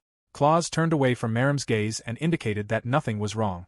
Miemai simply laughed, assuming Claus had been surprised by his strength. When Claus wondered how he knew, Miemai explained that it was easy because everyone who had ever teamed up with him had worn the exact same expression. Laughing proudly, Miemai declared that he could practically see Claus's eyes overflowing with envy for his dazzling talent. Claus could only stare at him in disbelief. The expression on his face had nothing to do with envy. Instead, it was the same look he gave someone he believed was a scammer. His thoughts were interrupted when Miemai apologized and admitted that he had not even begun to show his true abilities. Revealing that he was actually a mage, Miemai looked toward the approaching horde of skeletons and judged the situation to be perfect. Claus froze as Miemai raised his staff and activated his magic. Smiling confidently, Miemai declared that it was time to get serious and that Claus was about to witness the true power of the future great mage, Miemai. He mocked the skeletons as nothing more than bags of bones before unleashing his special attack. The spell was successfully cast, but its aim was completely off. Instead of striking the skeletons, the attack headed straight toward Claus. Chapter 17 resumed with Miemai's attack closing in on Claus at high speed. Claus narrowly avoided it, and the attack struck a tree instead. The tree split in half and crashed onto a house, causing one of its walls to collapse onto the low-rank skeletons before they could evade it. Miemai watched as the wall crushed the skeletons to death. Once the dust cleared, Claus angrily confronted Miemai while holding one of the bones. Miemai attempted to brush it off, claiming the attack had been effective and giving a thumbs up. Claus swung the bone at him, and Miemai struggled to block it while urging him to calm down. He apologized, explaining that he had not noticed it. Claus pointed out that this only made it worse. Moments later, they continued their raid as Miemai tried to ease the tension. He reminded Claus that he had already apologized and promised to be more careful next time. Claus responded by telling him to stop following him, but Miemai insisted that they were friends. Claus firmly made it clear that they were not. Miemai urged him to look at the results, pointing out that 10 strong-looking skeletons had been wiped out all at once, shortening the time needed for the battle. Claus argued that the problem was not the time saved but that it had nearly shortened his life as well. Miemai simply laughed it off before explaining that the ghouls, zombies, and skeletons in the underground catacombs ahead were weak to fire. He suggested using his fireball to burn them all and also mentioned that he possessed a true skill called support magic. Claus could only conclude that this meant he would end up being cremated alongside the monsters. He finally understood why Miemai was always alone and could not comprehend the idea of venturing underground with a walking hazard. Before they went any farther, he decided he needed to make that clear. Claus called out to Miemai, cleared his throat, and prepared to apologize, but before he could finish, Miemai pointed toward something in the distance and asked what was happening there. Claus glanced over, and Miemai scolded him for not listening. The entrance to the underground catacombs was heavily guarded, leaving Claus puzzled as Miemai wondered what was going on. A man in the distance informed them that an emergency lockdown had been declared because an unidentified high-level monster had appeared near the boss room. He also explained that several high-ranking adventurers, who rarely came to the area, had arrived and declared the situation dangerous. A loud sound suddenly echoed through the area, causing Miemai to wonder what it was. The man remarked that they had gone ahead and done it. As the mist rapidly cleared, Claus explained that this was the result of the dungeon's purification. The dungeon boss served as the dungeon's core, and once it had been defeated, the dungeon would be cleansed. Miemai realized that this meant the miasma would disappear and the dungeon would cease to exist as a dungeon. Claus confirmed that this was correct and added that every monster born within the dungeon would disappear as well. That also meant the ghouls they had been targeting were already gone. More importantly, Claus wondered why he was seeing that particular person. Miemai asked who he meant as someone emerged from the dungeon entrance. The person was Glenn. Miemai asked whether Claus knew Glenn, and Claus admitted that it was something like that. Glenn noticed Claus while Claus explained that Glenn was one of the core members of the Special Force and possessed the skill Atomic Change. He also mentioned that Glenn was only 18 years old. Miemai was surprised that Glenn was still in his teens. Meanwhile, Glenn greeted Claus after a long time apart, remarking that he still wore the same expressionless face and commenting that it suited the rundown, desolate dungeon. Claus replied that Glenn stood out instead and questioned what an A-rank adventurer, who was making a name for himself in the capital, was doing in such a remote place. Glenn chuckled and explained that he was assisting those taking the mid-rank exams. Thanks to that assignment, he had happened to encounter a super high-level abnormality wandering the underground, a skeleton emperor. Smiling, he walked past Claus, remarking that it was fortunate he had been there because otherwise many people might have entered unknowingly and died. He then added that no one could tell whether other abnormalities would appear and destroy other hunting grounds by chance before laughing and telling Claus to do his best with his trashy skill.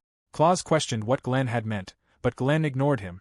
Mounting his horse, Glenn asked where they would be heading next, and one of his subordinates informed him that they were going to the Red Stream. They departed without answering Claus any further. Claus wondered whether they were deliberately harassing him and whether they would really go that far. Miemai asked what Glenn had meant and questioned whether he was truly going to destroy the hunting grounds. Claus admitted that he honestly did not know. However, deliberately bringing high-level monsters from elsewhere under the pretense of destroying the hunting grounds was exactly the kind of thing the Special Forces would do with a smile. He recalled that the Special Forces never played fair and became convinced that they would continue interfering with the remainder of the exam. If that was truly the case, Claus wondered what he should do and whether he should simply back down. Instead, he steeled his resolve. Refusing to let the Special Forces make a mockery of him, he decided that if they intended to interfere, then he would surpass all of their expectations. Climbing back onto the cart, he concluded that it was time to use auto mode at full power. Fired up, he resolved to make them witness the true worth of the skills they had discarded as he activated auto mode. At the mountain-type field dungeon, Shinonome Deep Mountains, snow suddenly began falling despite it being spring. Across the flower field stood Chile, orchestrating the snowfall and transforming the mountain into a fierce blizzard. She chuckled as she regarded Claus as an idiot, believing that Gain had already seen through the plans born from his trashy skill and shallow thinking. With mocking confidence, she welcomed Claus into the mountains, determined to freeze both his body and soul as the weather girl. Chapter 18 shifted to the Adventurers Guild guest room as more people returned. Glenn and Lane had successfully cleared every dungeon assigned to them, completing the normalization of each area by either subjugating the dungeon bosses or sealing the locations. Gain smiled and praised the two for meeting his expectations by finishing their tasks swiftly and elegantly. Glenn scoffed, remarking that it had been too easy, even letting out a yawn before asking how everything else was progressing. Looking over the list, Gain noted that nearly every objective had been marked as complete. He believed they were making excellent progress, as Abel's squad had already taken care of the unicorn-related areas. With that, Claus's chances of being promoted to mid-rank were practically zero, along with those of the other useless nobodies. Gain added that he had also ordered his mercenary unit to destroy nearly all of the low-level dungeons near the city. He observed that only the high-difficulty dungeons remained. Although they were still classified as beginner level, he believed examinations that allowed incompetent individuals to earn promotions were worthless because they lowered the quality of adventurers and held no value. Instead, he resolved that the incompetent should be identified and eliminated, believing that such responsibility belonged to those who were truly powerful. Glenn scoffed at what he considered a meaningless collaboration for the examination. He admitted that when he first learned Gain had even used his timer skill to secretly inspect his assigned task skill, he thought Gain had traveled all the way to the middle of nowhere simply to interfere with Claus because he had nothing better to do. Gazing out the window, Gain declared that those who were special were naturally expected to act in special ways and that fulfilling such duties was noble. Glenn laughed and remarked that, at this rate, the guild master of the local branch might die of anger later. Gain confidently replied that eliminating the incapable would leave only the capable behind. He told Glenn that they had helped create a high-level mid-rank examination that would go down in history, and he was certain that those working behind the scenes would be pleased. Glenn laughed in agreement, adding that it would not matter even if the guild leader of a countryside town became angry or died. Glenn then noted that only Charlotte and Claus remained. Referring to the surveillance report they had placed on Claus, he asked whether Claus was heading north. Lane wondered if Claus was making his way directly to the Shinonome Deep Mountains, and the report confirmed that he was. Gain added that the Shinonome Deep Mountains were the farthest beginner dungeon reachable within a single day's journey and questioned whether Claus truly believed they had not already reached that area. Smirking, Gain regarded Claus as an idiot because, beyond those mountains, nature itself would become his enemy. With someone possessing a unique skill that manipulated the weather, Claus would be dancing in the palm of the weather girl's hand. The scene shifted back to the mountains, where monkeys screeched as Claus and Miemai fought against a horde of them. They battled side by side until the monkeys finally retreated. Merim expressed his relief that the snow monkeys had finally left and wondered whether they had become so aggressive because the sudden snowfall had awakened them. The snow monkey, a low-level mountain monster, was difficult to handle in groups and became especially bad-tempered after waking. Merim grew even more confused that it was snowing despite it already being summer and shouted toward the mountains, demanding that they get their act together and questioning where their sense of the seasons had gone. Claus cursed Gain, prompting Merim to ask whether Claus had already figured something out. Claus complained that, out of all the places they could have chosen, they had selected the most troublesome one. Merim urged him to wait and questioned whether he truly believed someone was responsible. Claus guessed that was probably the case and pointed toward the sky. Only one half of the mountain was covered in snow. He explained that this was the range of Child's ability, the user of Weather Girl, a unique skill that manipulated the weather. Claus clearly remembered that, 3 years ago, the skill had already been absurd, but now it seemed to have evolved to the point of creating snowfall. Smiling, Claus opened his system menu and activated auto-resource. He selected Crumble Fruits, which would take 23 minutes to gather, followed by Phantom Nuts, which required 2 hours and 29 minutes. He remained confident because the Special Forces did not know that his skills had evolved. Auto-resource collection would always gather resources automatically regardless of whether it was snowing or even if spears were falling from the sky. Crumble Fruits could be found almost anywhere in the high mountains and were sweet enough to melt in one's mouth. Phantom Nuts were occasionally found near frigid mountaintops and were equally delicious. The real problem was enduring the cold. Including the cooldown, gathering both resources would take a total of 2 hours, 55 minutes, and 18 seconds. If he activated auto-return afterward, he wondered whether he could make it back before freezing. Even so, he smiled, deciding that it was not a matter of whether he could do it but that he had to. Merim asked Claus what he was planning and urged him to stop, saying he had a bad feeling about what Claus intended to do. He warned him not to underestimate the snowy mountains, especially with the monkeys that had just awakened. Claus agreed and advised Merim to head back first because it would become truly dangerous from that point onward. He admitted that, while they had been fighting the monkeys earlier, he had briefly thought it was not so bad to have a friend he could trust to watch his back. Merim looked at him in confusion, but Claus explained that his skills were better suited for solo play and that he shined brightest when alone. He warned Merim that he would not be able to keep up with his skill and told him to go home instead. Claus activated skill level 3, auto-resource, and vanished before Merim's eyes, leaving him bewildered. Merim shouted at the top of his lungs, asking where Claus had gone, before deciding that it was no use and that they should return. When the timer expired, Claus opened his eyes to find Crumble Fruits in his hand, leaving him pleased. Surveying the area, he spotted a large number of Crumble Fruits and decided to gather more to earn a little extra pocket money while waiting for the cooldown.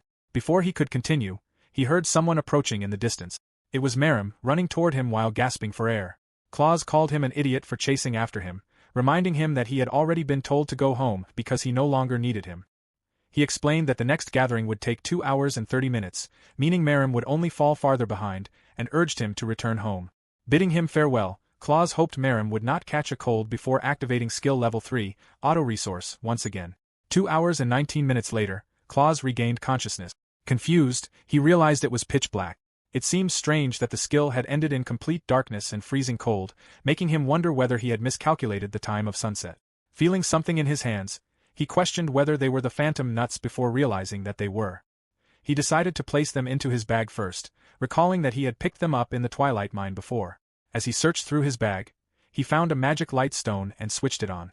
The stone illuminated the surroundings, and its light awakened 3 snow monsters from their slumber. Chapter 19 began as the monsters charged at Claus. Just before they could reach him, Merim cast an attack, and Claus spotted him in the distance.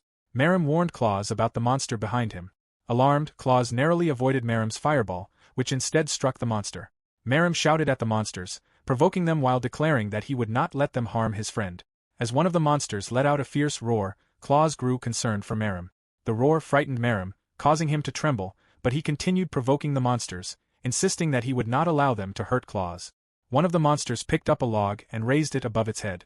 Realizing what it intended to do, Merim thought the situation had turned bad. The monster hurled the log at him, knocking him off his feet as Claus watched. Fortunately, Merim landed in the snow. Claus smiled with relief upon seeing that the snow had broken his fall, but the lesser giant foot continued to growl fiercely. The monsters behind Claus roared and completely ignored him. Confused, Claus quickly realized that they were targeting Merim first because he could use magic. Drawing his dagger, Claus slashed one of the monsters before opening his menu. Frustrated, he realized that the monsters still were not paying any attention to him. Looking through the menu, Claus saw that auto-return was finally available. As he ran, he realized the cooldown had ended. If he had been alone, he was certain he would have used auto-return immediately to escape. However, the monsters before him were lesser giant foots, upper-level monsters that were clearly far stronger than anything beginners should face. Claus leaped from the cliff and landed in front of Miemai, who was lying in the snow with his dagger drawn. He decided that he would protect Miemai this one time, though he made it clear that they still were not friends. Activating auto-battle, he saw that the required time to defeat the 8 lesser giant foots was 10 minutes and 28 seconds. Miemai looked at him in confusion as Claus declared that he would not let the monsters reach him. He instructed Miemai to hold on for just 10 minutes and 28 seconds. Chapter 20 opened with Miemai clearly hearing what Claus said as he activated his skill. Miemai watched in surprise as Claus suddenly disappeared before his eyes. Unable to understand what had happened, he looked around in confusion and called out for him. The lesser giant foots were equally bewildered, roaring and growling as they turned their heads in search of their target. The lesser giant foots were mid-level monsters known as the Stealth Assassination Group of the Snowy Mountains. Miemai rubbed his eyes as he struggled to comprehend why the monsters were disappearing one by one. The true terror of these monsters was revealed when the invisible horde attacked together. Whenever these invisible killers awoke during the winter season, the threat level of the Shinonome Deep Mountains rose from beginner level to mid and high rank. One of the monsters grinned before vanishing into the air. Elsewhere in the mountains, a tent had been set up where Chile and her team were camping. One of her subordinates possessed a listening skill and informed her that he had heard the battle cries of the Yetis, signaling that the fight had begun, along with Claus's screams as he was attacked. Chile chuckled. Relaxing comfortably, she remarked that she was glad they had successfully lured him out and ordered her subordinates to add more fire. They acknowledged the order but warned that adding more fire would also burn down the tent. Chile dismissed the concern, claiming that her work there was already finished because Claus was in a checkmate situation. Once those monsters had set their sights on their prey, they would never let it escape. She continued laughing as she admitted that she did not understand how any of this would help Gain's ambition of creating a country someday. She acknowledged that she was not very smart, so she could not understand why Gain remained so obsessed with Claus even after expelling him. However, the special treatment Claus continued to receive made her sick with jealousy. That feeling alone was more than enough reason for her to crush him. Smiling, she silently bid Claus farewell, expecting him to vanish within the white hell she had created. Back at the battle, Miemai hid behind a pile of snow with his mouth hanging open in confusion as he wondered where Claus had disappeared. He soon realized that even the Yetis had become nothing more than unseen voices. Shouting into the battlefield, he called out to Claus, asking whether he was all right and pleading for any response if he was still alive. Worried, he wondered whether Claus had already been defeated as another Yeti roared. The Yeti was suddenly stabbed through the neck. Blood gushed out before it collapsed and died. Miemai watched in confusion as one of the Yetis had been killed so effortlessly. A silhouette of Claus briefly appeared while taking down another Yeti. The monster groaned in pain as Claus drove his dagger into its throat. Blood poured from the wound and it died just like the previous one. Miemai wondered whether Claus had really done it. He admitted that he had absolutely no idea where Claus was, finding it absurd that Claus had become even more invisible than the invisible Yetis themselves.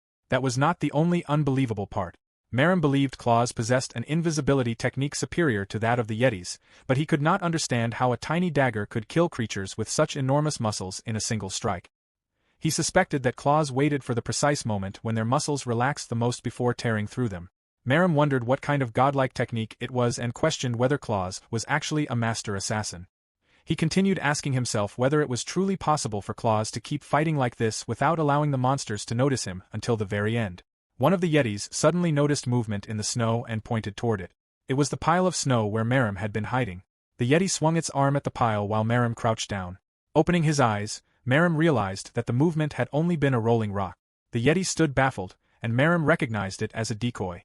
At that instant, Claus appeared directly in front of Miemai with his dagger drawn and thrust it upward through the Yeti's chin. Watching the battle unfold from up close, Miemai felt that Claus seemed like a completely different person. He wondered whether Claus was someone truly special because something about him had undeniably changed. Miemai became convinced that, someday, Claus would accomplish something incredibly great. That was what his intuition told him. Chapter 21 began under the snowy night as the fight between Claus and the last remaining Bigfoot continued. The final one decided to run for its life, growling in fear, but it met the same fate as the other Yetis. With the last one dead, the timer ran out and Claus leveled up. He woke up in the snow and thought it had become dark again. Wondering if everything was over, he questioned what had happened to Miemai. A voice reached him from the distance, expressing relief that he was safe and telling him to rest. Soon after, he heard Liz calling out to him, causing him to wake up in another room with something squishy in his hand. He absent-mindedly played with it until Liz stopped him, telling him it was not good to play with food. Confused by the sudden change in surroundings, Claus remembered that he had not used auto-return and had instead fought the Yetis in the mountains.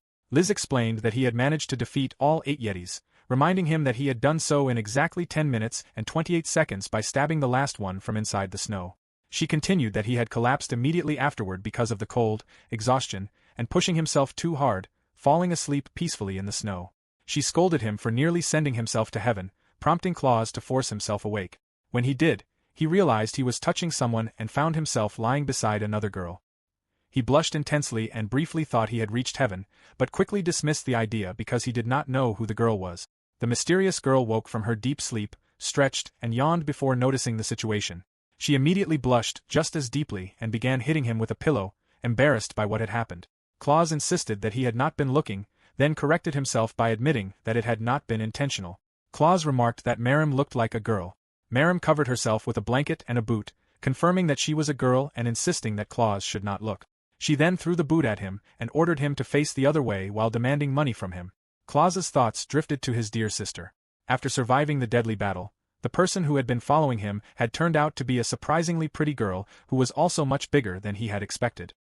He quickly reorganized his thoughts and convinced himself that he was innocent and had not done anything wrong, though he admitted that he had touched her a little because he had been only half awake. As Miemai buttoned up her shirt, Claus wondered about the bandages wrapped around his hands. He realized that he had not truly felt anything while touching earlier, but his hands were now beginning to throb more and more. An immense wave of pain suddenly shot through them, and Miemai warned him not to move around like an idiot and to stay still and relax, or his hands might fall off. Claus frantically asked what might fall off, and Miemai explained that both his hands and feet had suffered frostbite because he had nearly frozen to death. Claus repeated her words to himself and remembered that Liz had said the exact same thing in his dream. Miemai continued explaining what had happened while he was unconscious, telling him that she had dug a snow cave to keep him warm. However, Claus remained lost in thought, realizing that he really could have died and wondering if he should not have relied on auto-battle. Meanwhile, Miemai continued rambling about how she could have died from embarrassment. Claus smiled to himself, realizing that if Miemai had not come along, he would have died during the first attack. He now considered her a friend. Noticing that he had fallen silent, Miemai broke the silence by telling him not to worry because friends helped each other. Blushing, Claus put on his jacket, agreed, and promised that he would definitely repay her for saving him.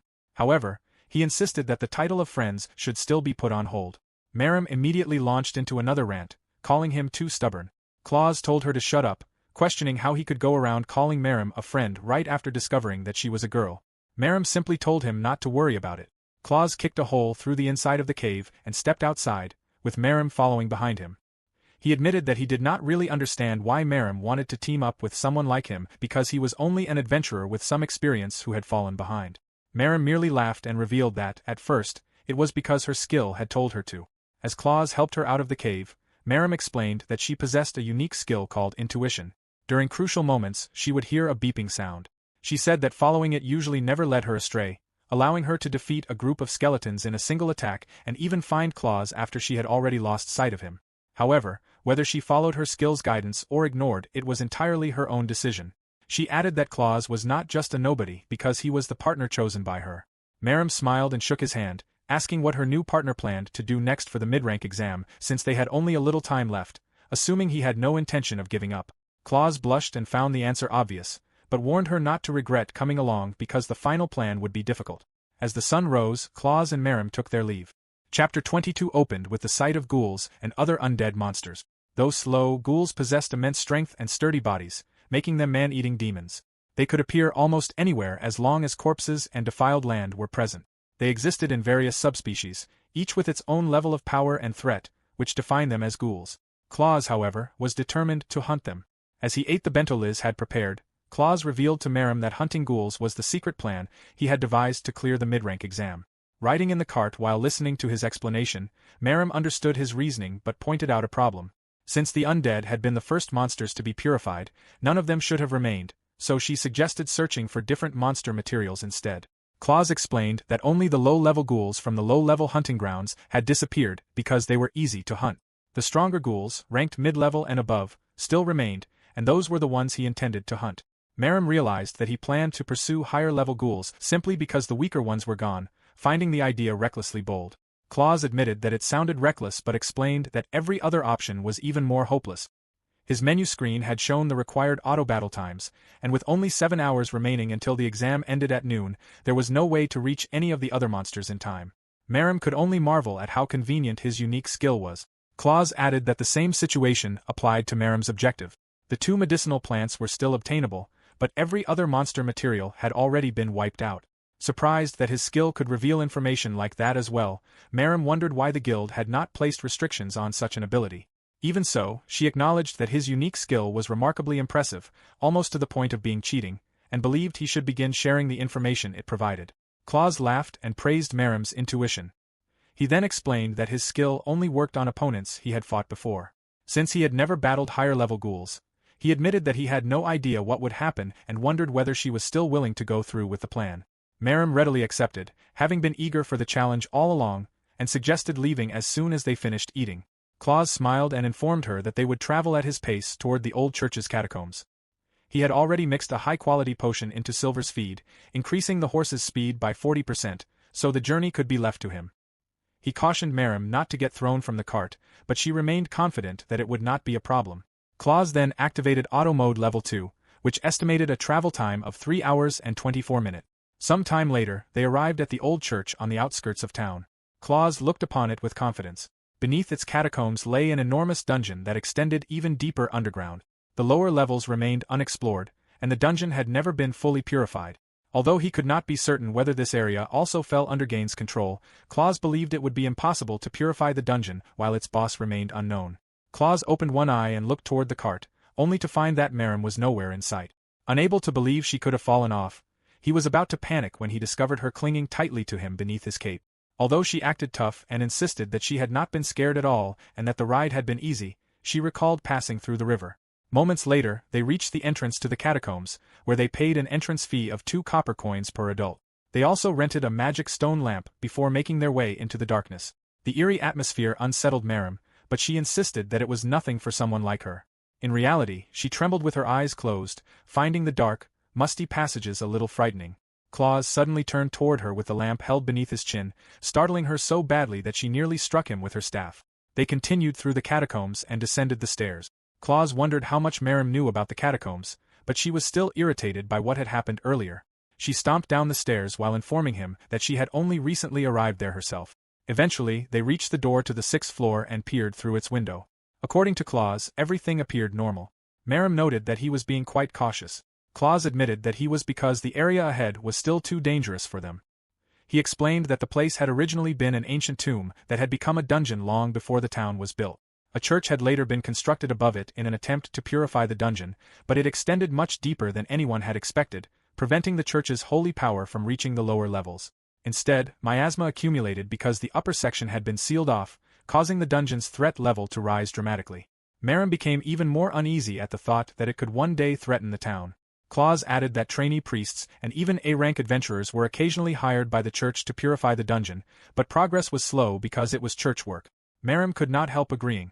The church's extermination requests were permanent quests, but since they were treated as a service to the church, the rewards were extremely low, leaving almost no one willing to accept them. As a result, they had only managed to seal each floor with doors bearing holy seals, seemingly focusing only on preventing anything dangerous from climbing to the surface. Repeating Claus's explanation to herself, Miemai felt goosebumps as the image of what seemed to be a demon crossed her mind. She moved closer to Claus after sensing an unsettling presence. Remaining unfazed, Claus explained that such things were occasionally rumored to appear. He told her that if it ever happened, she should leave him behind and run. He assured her that his skill, Auto Return, allowed him to return home automatically from any dungeon without fail. As long as the skill activated, he could escape from anywhere, though he alone could return. He admitted that he had been happy when Miemai saved him in the snowy mountains, which was why he did not want her to die. Hearing Claus speak so earnestly caught Miemai by surprise. She smiled, realizing that he only wanted to look cool in front of her, and inwardly regarded him as an idiot for it. Remembering that both his skill and her intuition could detect overwhelming danger, she resolved to pull him away before anything truly dangerous arrived and entrusted herself with that responsibility. Claus accepted her reassurance and left it to her. Fired up once more, they finally arrived at the door leading to the 10th floor, where the true dungeon began. Claws eagerly planned to target the mid-level ghouls by hiding and ambushing the weakest-looking ones from behind whenever possible. Miemai found the strategy far from cool, but Claws insisted on asking the great mage to hide and launch fireball attacks from behind. Deep within the catacombs on the 15th floor, a bat delivered a letter. Its recipient wondered why someone as useless as Claws would go through so much trouble to enter such a hellhole. Mika then emerged, calmly sipping her tea as she dismissed the matter. She decided to amuse herself with Claws for as long as her salary was worth by using her cute doll army. Mika's unique skill was Live for Life. Chapter 23 began at the entrance to another floor of the catacombs, where a sign read that the dungeon area lay beyond that point and reminded adventurers never to forget to close the door after leaving the guild. As the door opened, Claws and Miemai were met with countless souls and undead swarming throughout the chamber. Despite the sight before him, Claws managed to smile, finding the dungeon area even more impressive than he had expected. Miemai, however, feared for her life. Her intuition alarm rang without stopping, warning her that the place was extremely dangerous and not somewhere they should remain for long. Claws agreed and decided to proceed with their plan as quickly as possible. The operation was called the Ghoul Fishing Strategy. Hiding behind one of the pillars, Claws advanced farther into the room while holding a bone and preparing to draw his dagger. Miemai remained at the doorway, watching him anxiously. Although worried, Miemai composed herself and reviewed the simple plan. Claws would act as the decoy since his skill allowed him to escape if necessary. He would locate a lone ghoul, provoke it, and lure it away before leading it to the safe area where Miemai waited. Hidden beneath a pile of corpses, she would immediately emerge and unleash her special attack, Fireball. Miemai disliked the idea of hiding among corpses, insisting that hiding in the shadows was one thing but hiding inside a pile of corpses was too much. Claws rejected the objection, believing that the plan required perfection if it was to succeed, but Miemai continued thinking that she would truly cry if she had to hide there. Setting the jokes aside, Claws made it clear that the operation would not work without Miemai. His auto-battle skill carried its own risks, so they could not rely on it constantly. He explained that the area ahead was effectively a death zone, making it essential to take full advantage of the safe area.